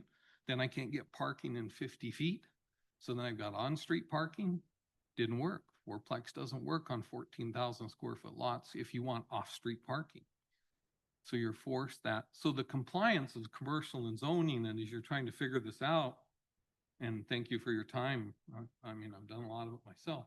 You have to look at the size of these lots that you're talking, not just that it's R5 or if it's commercial, because you got to look at how the use is going to be able to be. You won't get somebody to buy them if they can't build what you want them to build, because the size, the perimeters, or the distances, or the access, all that makes a difference. That's the supply and demand problem that makes your job difficult. It's much easier for a developer to go in and build R5 housing down like Wade Alexander's project and all that. It's much easier for him to go in there and put in apartment complexes than to take sections of that out and turn it to commercial. And if you don't let commercial develop on your adjacent to your Main Street corridors, you're going to force commercial out to 2nd Street, or you're going to put it out in Wade's business park. You're going to put commercial spread out all over town. That's what we've tried not to do. We don't like commercial spot zoning all over our communities, both in Riverton and Lander. So if you don't allow commercial growth near commercial, you force it to a much broader section of your town. Then you get scattered businesses all over town because they can't get onto Main Street, or they can't get onto Lincoln, or they can't get onto Garfield, because that's where you can force them to grow. And you can control that and then control your residential behind it and keep that great atmosphere that this town, I'm born and raised Lander, that this town has, is they love to walk to Main Street, love to walk to commercial business. That one block isn't going to stop them. That 2-block corridor is ideal. Does that make sense on all that input as to what happens with zoning? Yeah. It's a tough road, but you're not eliminating an opportunity for R5. Believe me, if I have the means and the ability to develop it and couldn't figure out how to develop those 4 lots to residential housing. And I looked at modulars, and Lance and I talked about them. He remembers. It just didn't work because of that solid brick block building behind you that's just orange, like an orange color. And what are you going to do with it? Yeah. It's difficult. It's easier on the Masonic building to say those lots to the east of his building could be houses, but they too are sitting right across from a big commercial building, right across from that, Yeah. Heil building there. You know, that's what commercial does. You need to look at that. You go farther down the street, you see a lot of commercial offices, attorneys' offices. Where's all your attorney? Do you see one on Main Street? There's a reason for that. People don't want to be seen walking into that office. So you're generally not going in there for a happy event. Okay. Does that make Yeah. sense? Yeah. Thank you. Thank you, Mr. Pipica. We're going to move Okay, to thank the you. vote. Thank you. So can we call for the question? Councilmember Larson. Yes. Yes. Yes. Yes. No. Yes. Okay, we will have a second reading on that one.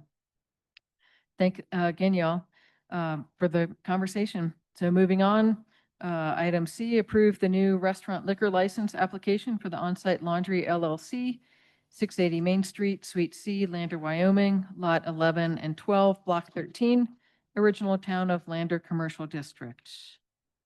Get a motion, please, and a second. So moved? Second. Moved by Councilmember Cox and seconded by Councilmember Dan Hahn. Um, It's open for discussion about this one.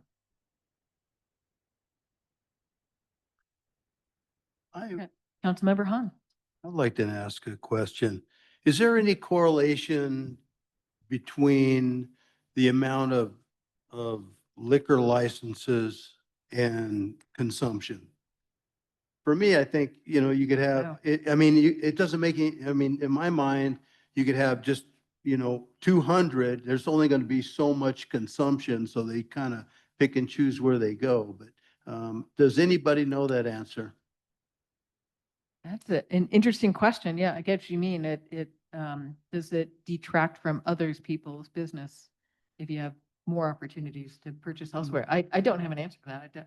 No. Councilmember Cox? Yeah, I think I can address, if I'm not answering your question, please interrupt me, but no, the easy answer is no. Availability of substances does not increase or decrease use. And that's what Yeah, that's right. what I think.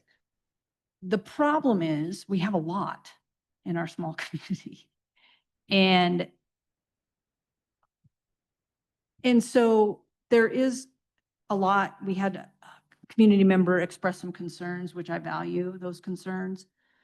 But I also value personal business and the right to, own your business and do those things. So the quick answer is no. The problem is that overuse, overconsumption, all of that is a completely different, they're going to get it. Does that make sense? Way back when, and I don't know if this has anything to do with it, but this is something that happened way back when. Lander used to be, on Sunday, you had to wait till 12 o'clock to buy alcohol. And we decided to try to move it forward to 10 o'clock. And it turned into a pretty good battle. I mean, this was big. But the one thing that, in my mind, and actually I brought this up, was we're not in the days, if you're old enough, the Ozzie and Harriet days of where it's, 8 to 5. And that's what I brought to the table is we're 24 hours a day. We're 7 days a week. And so there are people that, even though people have a hard time believing this, but there's people that get off work, at 6 o'clock in the morning and have some beers because they worked all night. So we're in a different world now. And Yeah. and sometimes you have to look at that we are different than what it was in, 60 years ago. Yeah. And Mayor, I have a kind of a response. If you're, please. I think that,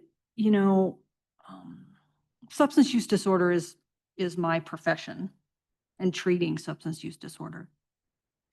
And the trouble that I have is we're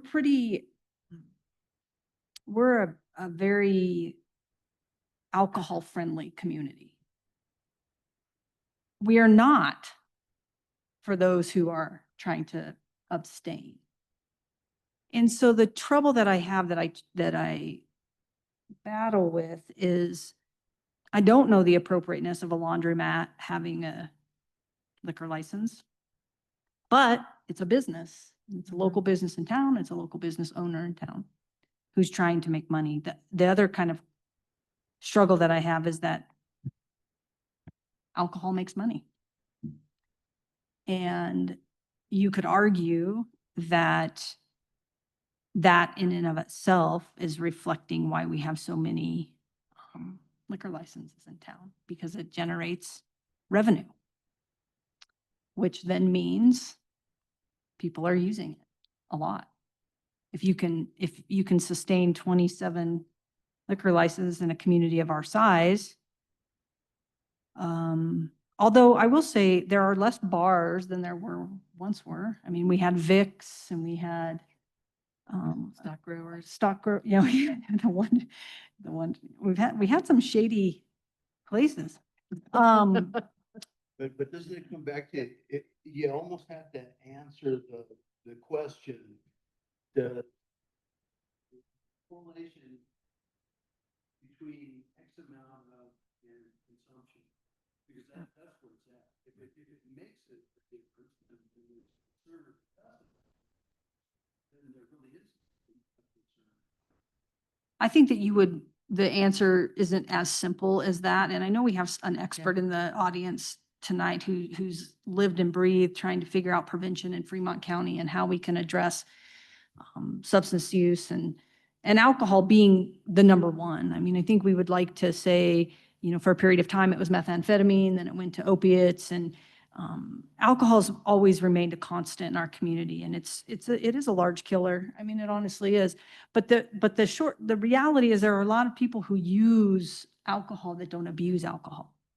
And we can get in a much larger debate about that for a different time. But there are people that can have a glass of wine and not overconsume. And there are people that can drink beer at a brewery and not overconsume. What we have a problem with is the amount of access. We don't sell, our establishments do not sell to minors. Our police department does an incredible job of monitoring that. They go out and ensure that they're not selling. Our establishments do a good job of carding. We have set a precedence in our community that we will not tolerate underage consumption of alcohol. I think we do a good job of that. Being in juvenile justice for 23 years, we did a good job of that. They can't go get it legally, but they're going to drink it anyway. People are going to provide it for them. It is this nuance that we allow it so publicly in our community, I think, is a concern, and that it's okay. But again, this boils down to personal accountability and responsibility, that we can't govern people's individual choices. And while we can recognize and we make diligent effort within our governance authority to ensure that these other aspects of overconsumption, WRTA does an incredible job, who we support to provide safe rides. There's an extensive amount of energy going into DUI task force to limit the number of DUIs and fatalities on our roads. Although, and Tana's going to throw daggers at me, but we don't always make progress. Because then you have COVID that negatively impacts people's response to life. We have events that come up that people overconsume. We have trauma that we can't address, that we don't have the ability to address because we don't have enough service providers in our community. And so the list goes on and on and on and on. And while we're not the cause of overconsumption or use, we certainly could do a better job of looking at what our role is and how we govern that. I don't know that it has to do with the liquor license, and that's the trouble of this discussion. Right. I was just gonna say, bringing it back to the topic of the liquor license. I'm wondering if what I'm hearing and what you're saying is folks who do have problems with alcohol can make the choice to abstain from bars. That's a pretty easy one. But if you need to do laundry and you're also trying to stay away from alcohol, it's mixed. Yeah. Well, and isn't it interesting that the folks that are going to be using the laundromat, if they are trying to abstain, you're right, it's much more difficult. And if you're and I know this is a little bit outside, but if you're under an order that you cannot be in an establishment that serves alcohol, now you can't go do your laundry. I hadn't thought about that element. Thank you. There's Yeah. a lot of Councilmember hypotheticals. Josh Hahn. I consider overconsumption a lack of responsibility on the person using. We have a diverse community. Not everybody fits in certain establishments. So they find one that they fit in at and feel comfortable at, right? Anybody who's ever done laundry in a laundromat, which I'm super stoked that we have one, because there was a lot of people hurting on that. Folks are psyched. It's not always the funnest thing to just sit there and stare at the dryer going around and around. Right? So, I mean, to have one that serves food items and, possibly kick back and have a drink or something, the responsibility part is up to the person that is using the alcohol, not you know, I mean, granted, you got bartenders, they gotta know their stuff and not overserve and everything, cause you have unresponsible people out there, but, you know, I really don't see a problem with somebody kicking back and sucking down a cold one or something while they're doing their laundry. I mean, I've done it at home, you know? It's the overconsumption is the responsibility part. That's, you gotta know your limits and know, you know, and you hope nobody is going to take their laundry there and then drink and drive. You know, that's another big thing that, you know, because then they get to deal with the police force that is on point with all of this. Mayor, Thank you. can I make a couple quick distinctions? Please. I know we're talking a lot about licensure. There are a lot of variety of licenses that can be issued. It's based on state statute, it's based on population. The application before you tonight is for a restaurant license. And when making that application, they have to meet certain standards. They have to provide certain information. They have to do that at renewal. And so there are certain ways to police these licensures as they come up for renewal. They have to meet the standards that are set by state statute. And when you have somebody that makes an application and they're able to meet all of the standards under the statute, then the council has to have a very strong reason to deny that. And if they do deny that, then they can say, well, City of Lander has enough restaurant liquor licenses that we don't want to issue anymore. The danger in doing that is if you have another one come up that says we want to open a new restaurant with a restaurant liquor license, you'd have to deny them as well. Otherwise, you'd be acting arbitrarily and capriciously. Currently, I asked the clerk how many restaurant liquor licenses have been issued in the city of Lander, and there are currently 2. Middle Fork and El Vaquero. I don't know if I said that right, but that's the other one that's been issued. So just for your information, I think you need to be aware that this is a good moral and opinionated discussion. Doesn't necessarily mean that you can base your decision on those Right. topics. Yeah, thank you Mhm. for bringing us back to that. Our attorney and I spent some time this afternoon in the state statute 124104. There's 5 conditions that are listed, and you need evidence-based reasons that one of those 5 is not appropriate. And at this point, we lack that. I am curious to learn more about what that would do to preclude those who are under, I'm not going to use the right legal terms, but would be denied, can't access laundry for that. That's an interesting one. Councilmember Cassidy and then Councilmember Larson. Yes, Mayor, I do have a question for you. Can you describe the defining characteristic that would make it a restaurant? In accordance with that? You kind of put me on the spot, Mm, but sorry. it's defined under statute, and I'd have to find the statute and read it to you. So Because Yeah. I don't think we have a photo of the front of the building, but I think it's advertised as a laundry facility. From the street, it's advertised as a laundry facility. It's not advertised, and I could be mistaken here. I don't believe it's advertised as a restaurant. So there must be some defining characteristic that it's got, you know, an oven or. Yeah. com- Yeah. Sure. And real quick, Yeah. before they speak, I can tell you that I'm reading it off of Wyoming Statute 12-1-101. Subsection XIV states, restaurant means space in a building maintained, advertised, and held out to the public as a place where individually priced meals are prepared and served primarily for on-premise consumption, where the primary source of revenue from the operation is from the sale of food and not from the sale of alcohol or malt beverages. So primary revenue from the sale of food. Correct. And And it's a- not from alcohol. And also not from laundry. It's not defined within that. It just reference, because it's a restaurant liquor license. And so essentially what they have to say is that the primary source of the income can't be the alcohol. It has to be more of the food that they're receiving. Doesn't define laundry.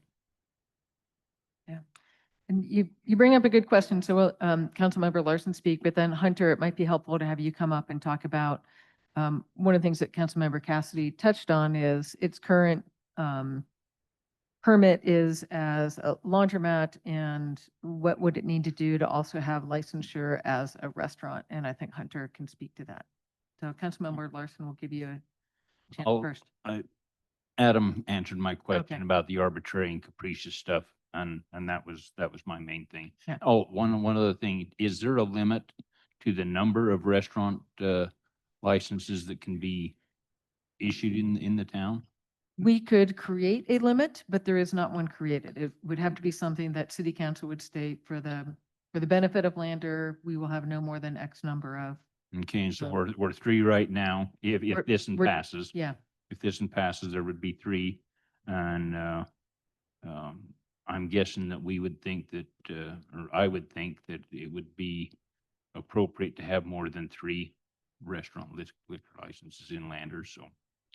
And Mayor, to follow up with that, Wyoming statute does not preclude the number or limits the number of restaurant licenses that can be issued in a community. right. So if we were to put a limit, it would be done by the city of Lander for a specific reason. It would have to be done Yeah. by ordinance, Yeah. correct? As it is right now under Wyoming state statute, you could issue 5,000 if you really wanted to. They would just have to meet the criteria. Yeah.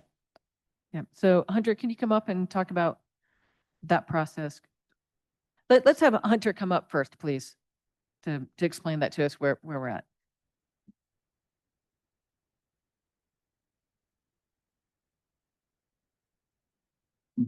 Thanks, Mayor and Council. What can I answer for you? So I think one of the questions that we've had offline prior to this meeting is, currently the building is permitted for operating as a laundromat and juice bar. So are there additional requirements that the building would have to accommodate to also have a licensure as a restaurant? And what would that process look like? Sure. I can't get into the licensure because that's not my world. Yeah, sorry, I'm using the wrong language. but Right. The, As far as to become a restaurant, it's going to be a sliding scale based on the BTUs of burners, if there's going to have grease and need ducting, if it needs fire suppression, just depending on the equipment that's being used is going to be what's going to be required with the building permit to potentially change that. If it's peanut butter and jelly sandwiches, that wouldn't require anything from our aspect. Does that make sense? yeah. So that might be one of our considerations, that to what extent it's functioning as a restaurant and making sure that it has the appropriate qualifications to get that operating permit. Yeah. So, Councilman Dan Hahn. So is there a percent, I remember going back to, I believe that was a restaurant that we were talking about before. You have to have a percentage of food served along with, the percentage of food has to be larger than the percentage of Correct. alcohol served. Correct. And Mayor, that is a 60/40, just Yeah. the division of that. 60/40? 60 food, 40 liquor. Yeah, Yeah. yeah. Okay, thank you. Yeah. Councilmember Cassidy. I'm sorry for one clarification, and that's it. It caught me off when we spoke about this earlier. That 60/40 is alcohol, non-alcohol. So It just says alcohol, food. Say That's what again? the statute says, alcohol and food. Okay, so any other revenues from any other stream outside of food or alcohol goes into that 60/40. It's not clear in the statute. Yeah. So. Yeah, you.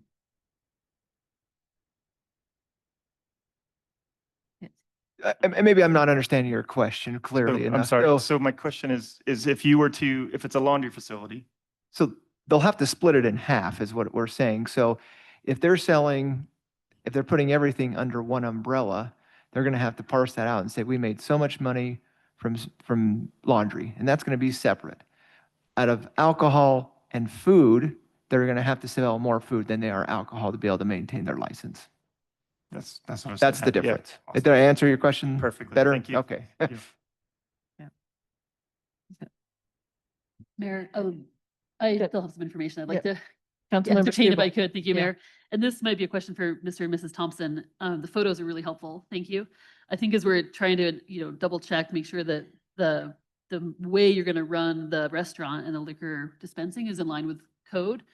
I'm looking at our code 2216, talking about the dispensing area, and then looking at your photos.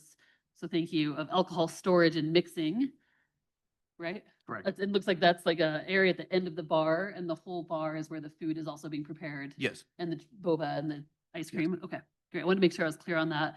So I'm curious for you or for our staff to weigh in. The way our code is written, it sounds to me like the dispensing room needs to be separate entirely from the food, from the dining area, and the food preparation. So I'll read it here, so for you to correct me if I'm wrong here.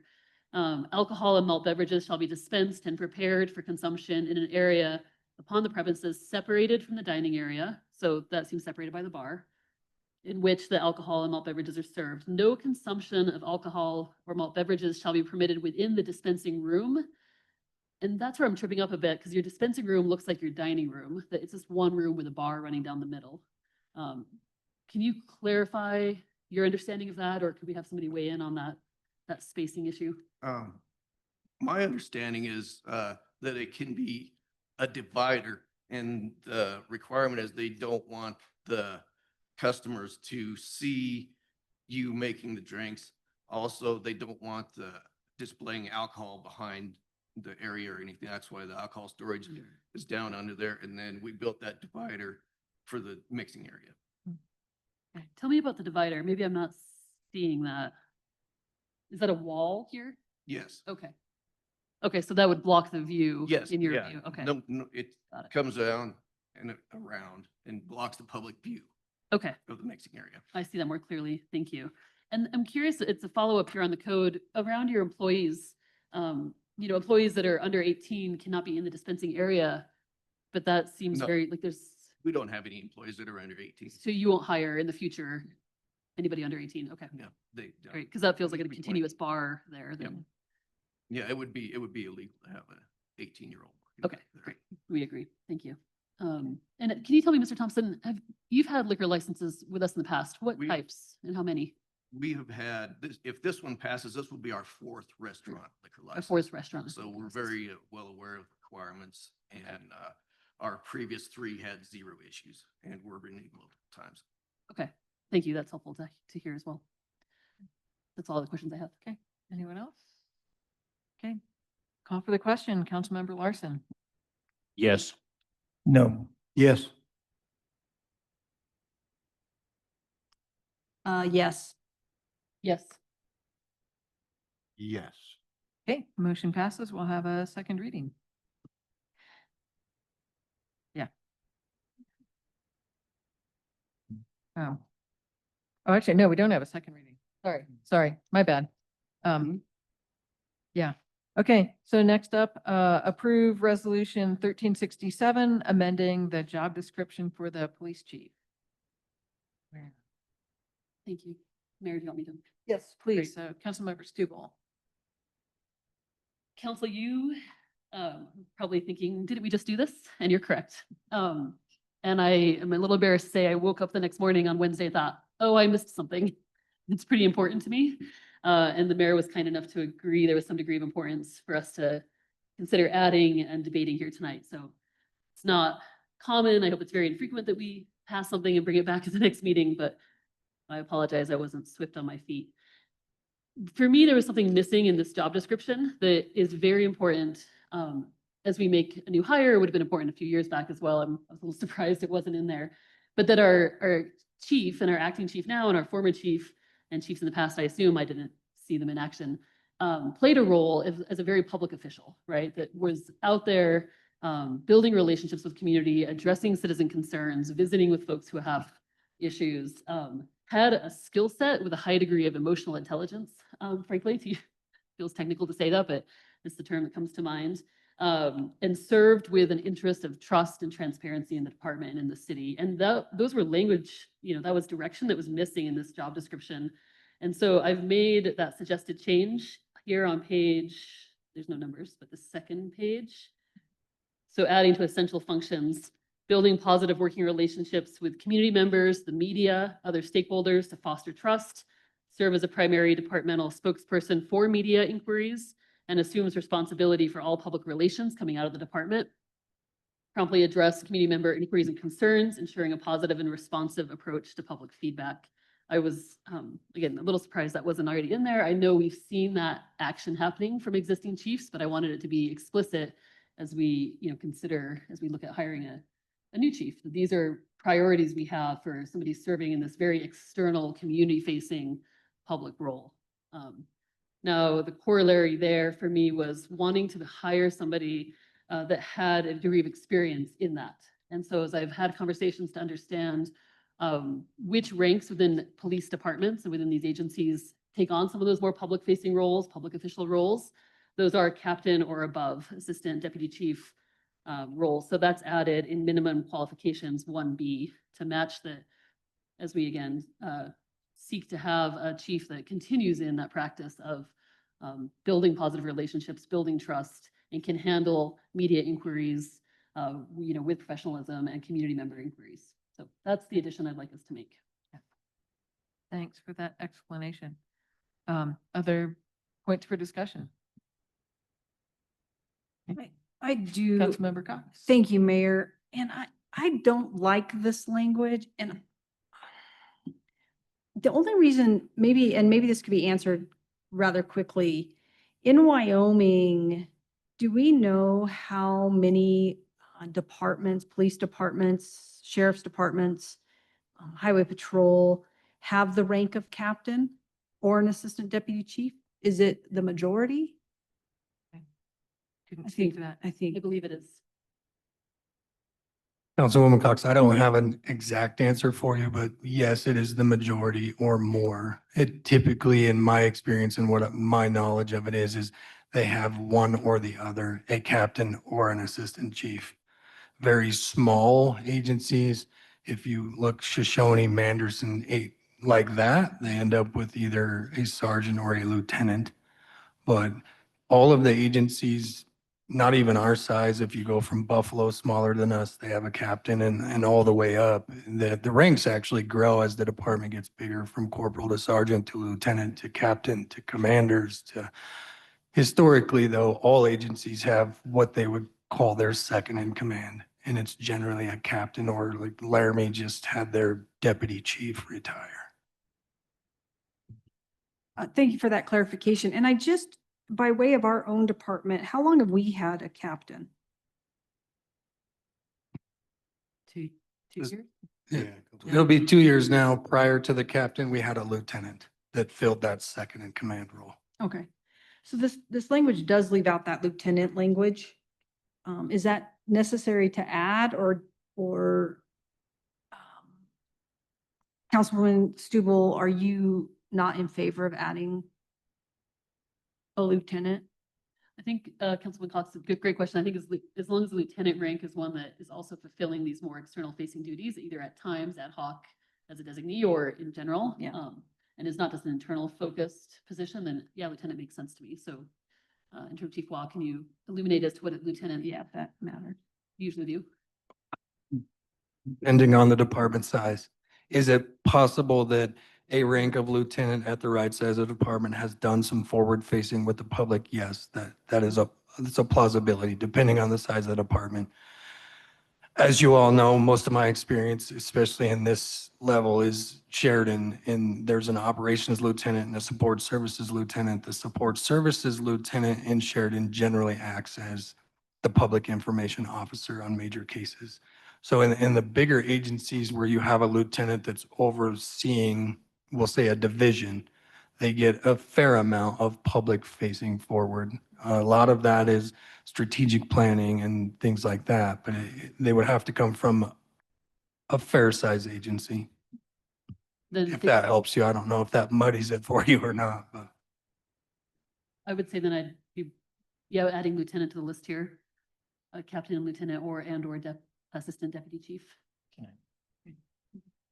Councilmember Cassidy. Mayor, just a couple of thoughts on it.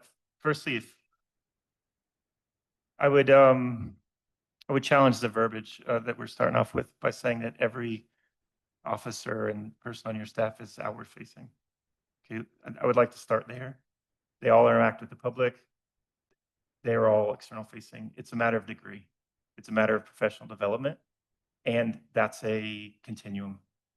So if we could maybe start there, then that might inform my follow-on question or thought is that there's got to be some professional development mechanism through which that person can grow into this added verbiage. That's probably one thing. If that isn't in place or we can identify it externally, we need to do that, or I would recommend that we do that. And then my other thought about it is that if we do accept the fact that they're all externally facing in one way or another, and they're going to grow, they're going to fail, they're going to get better, they're going to fail as they grow through their careers, and they're going to sharpen their skills at that. How are we going to grow that next person within the department? Is any of this verbiage going to hamstring us unintentionally in such a way that we cannot grow the future leader from within the department?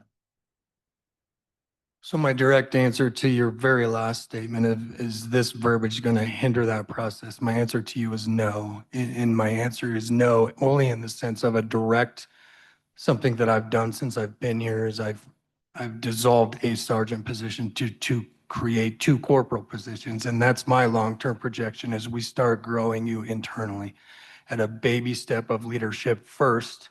And as you continue to progress to grow in the history of Lander, to my knowledge, was a chief, a lieutenant, sergeants, and that was it. There was no middle ground of growing and process of how that looks. So my long-term look when under Chief Peters, when I believe I'm the one that pushed the corporal and brought all of that to him, so where we could start dissolving too many chiefs and not enough Indians, I guess, if you want to use that cliche, to where we have steps of growth internally within. So ultimately, the goal is long-term succession here, whether the next chief is me or somebody else. We start on the boots on the ground and continue as they grow. A rank is a great thing, right? Corporals are ranked, sergeants are ranked. Also for me, internal development is the selection process that I use for specialty positions, use of force instructor, custody and control instructor, field training officer, firearm instructor. All of those things are one step up into a leadership role because you're now teaching, you're now training, you're now learning. Those are just continued developments to lead you to a leadership role where then you now gain rank and bring that with you is my perception of long-term what Lander PD looks like. Absolutely agree. And if I think 2 principles, if firstly you can set conditions such that you can grow from within, that's probably a good thing.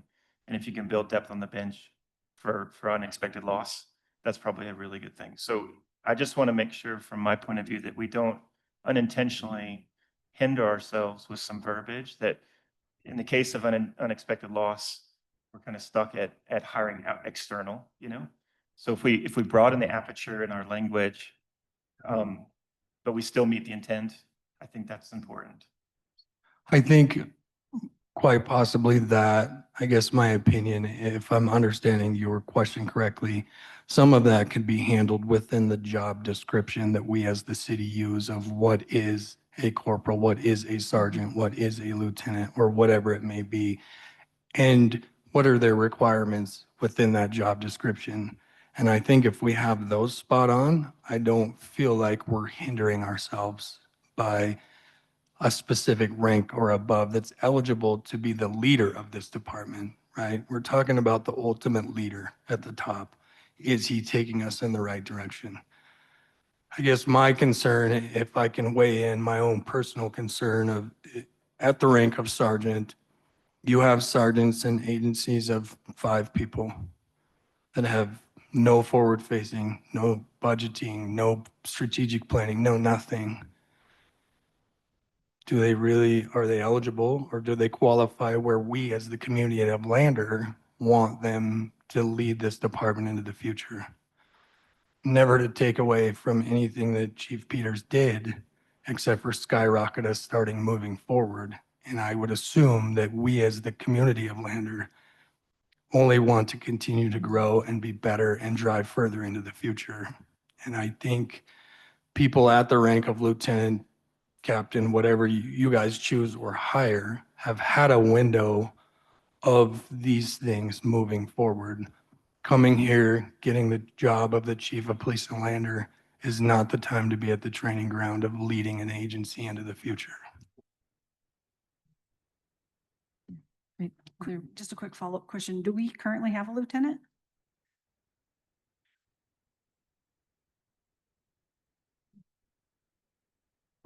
Mayor, if I, oh, excuse me, you should- Please. I believe one of the lieutenant positions is kind of like a 4-year deal or something. It was kind of, it was kind of thrown in there if I'm not, am I wrong or is? And- Okay, because I was thinking that wasn't a position forever. That was kind of a, we're gonna create a position, throw it in there. Yeah.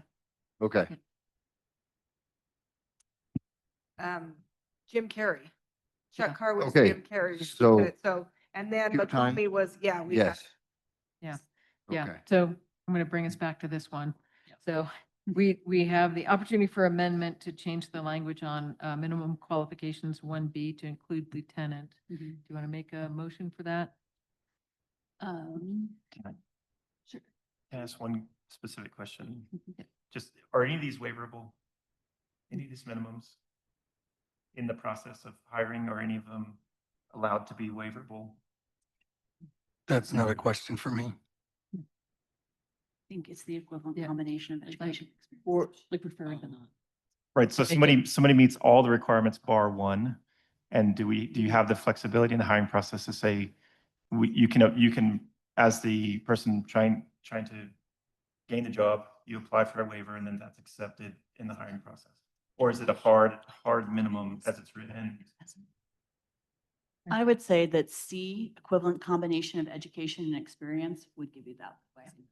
Yeah. C would override the specific Yeah. verbiage of captain? Well, assuming the candidate had some type of equivalent experience that would be captain, even if it isn't called captain. Yeah, Yeah. that's our, As long as we can get that on Yeah. record, I'm good with it. that's No, our, the- yeah, that's what allows us the Great. wiggle Thank- room's not the right, but the Waiver. flexibility. Yeah, I mean, sometimes you have to waiver requirements because you don't have candidates who meet every single Yeah. thing, but they're excellent nonetheless, right? Councilmember Stugal. Thanks, Mayor. I'll make that amendment, but I want to say quickly, I was imperfect with my language and I want to be on the record of acknowledging Councilman Cassidy. Thank you for pointing out that there's a gradation. All of our officers at any rank are external facing, community facing, working with people. I was being a little too black and white on that. So thank you. I'll just shift that to the gradient of, we're looking here for a degree of leadership and formality in those roles. But folks are learning it throughout. Yeah. Thanks. Mayor, I would move then that we amend this job description to include minimum qualifications 1B, add lieutenant after captain, comma, lieutenant, or assistant deputy chief rank. Great, thank you. Can we get a second? Second. Quickly, and it's totally OCD. It should be lieutenant captain because that's the way the rank goes. I just don't want you to list the ranks backwards. We'll accept that as a friendly amendment. Sorry. Even though you don't really get to make. I don't have a say, but that would drive me Yeah. crazy. We'll cut you some slack for that one. We get a second? Yes. For that? Great. So call for the question, Councilman Larson? Yes. Yes. Yes. Yes. Yes. Yes. Okay, so the amendment passed, and now the full deal. We'll start at the other end with you, Councilmember Han. Yes. Yes. Yes. Yes. Yes. Yes. Okay. Hang in there, folks. We're getting there. Next one, appoint Mary Green to the Planning Commission and Board of Adjustment to fill Kristen Anon's term that's been vacated through December 31, 2026. Can I get a second? So moved. Okay, Second. moved by Councilmember Larson, seconded by Councilmember Cox. Any discussion? I'll note, it's great to have two candidates who are both strongly interested in it and both brought strengths to it. My own, although the Planning Commission didn't make any recommendations for it, in my suggestion, having worked with MJ Green on a variety of boards, I think that her board experience is going to be exceptionally helpful for it. So, with that, okay, call for the question. Councilmember Larson. Yes. Yes. Yes. Yes. Yes. Yes. Thank you. And last on this one, approve payment to Quadient Inc. for postage in the amount of 1,000. A bit, well, let's get a motion in a second so we can discuss why that's there. So moved? Second. Moved by Councilmember Cox, seconded by Councilmember Cassidy. And I think our clerk, if you can give us the quick overview for this one.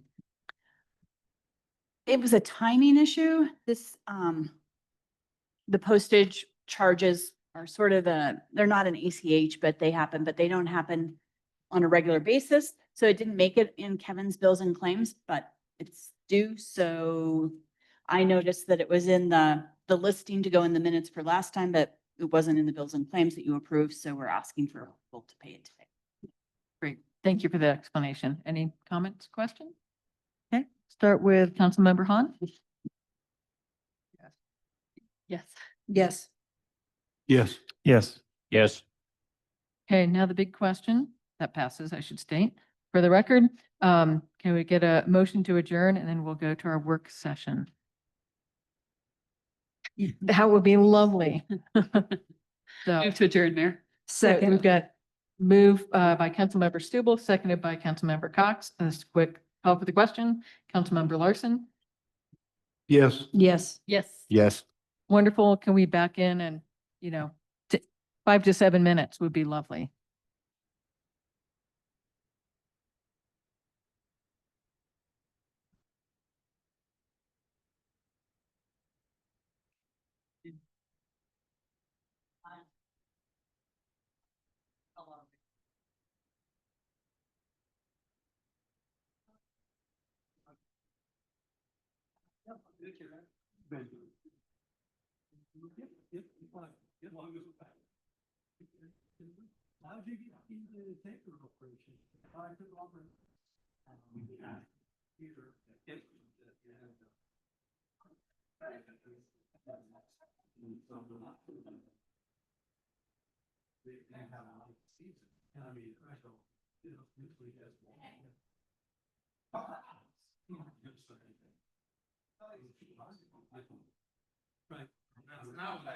Right. I knew they.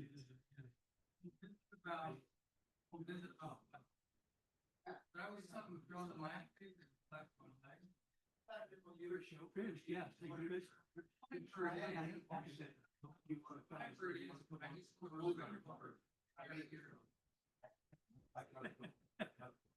So, first of all, you should be really fine.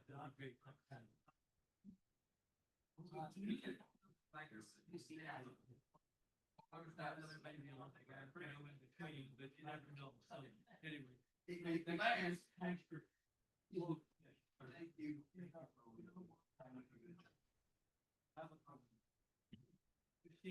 Get on the same page. I appreciate it. My concern is you guys. Hopefully that will change.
So what you been up to? Anything fun?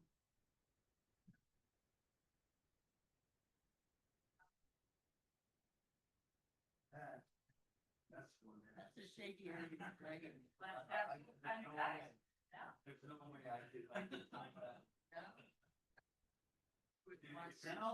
Well, but I'll tell you.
You know the big deal is.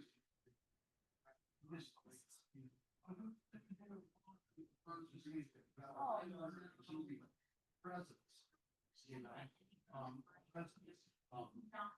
still.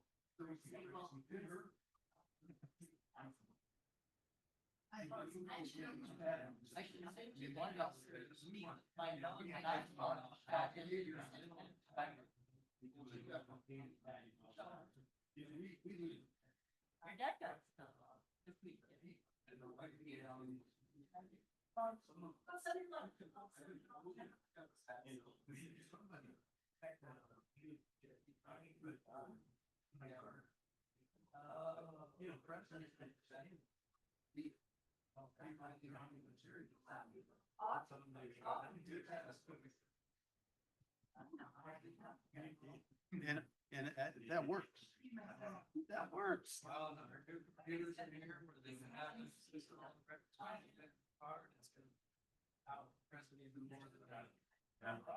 No reason to be back. Everything you want is in your door. Yeah, It's over your visible. that's right. If you're sitting out there, you know, punching.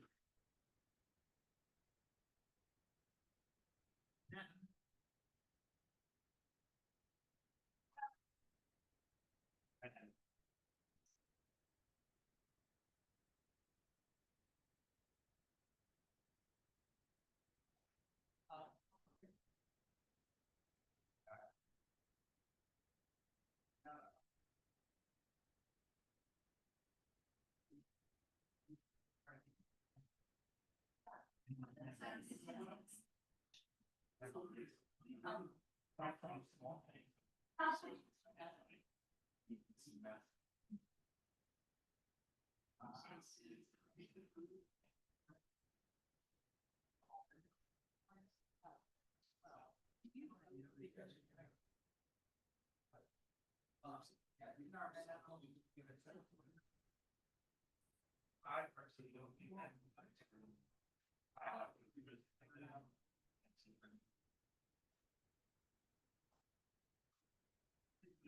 It's a close copy here. I mean, it's not a version. It's here. No.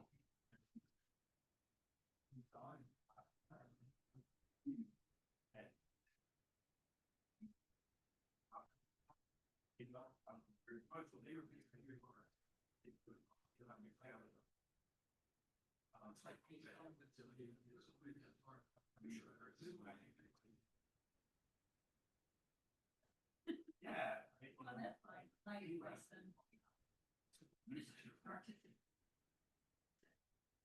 Oh, yeah. There's a lot.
That's the first thing she said.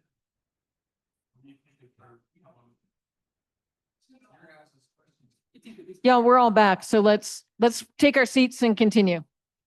Yeah. Yeah. Well, mostly I want to ask, are there outstanding questions that will preclude us from voting on September business meeting? Yeah. Yeah. Yeah. No. So, yeah. No, we're not going to do a book report.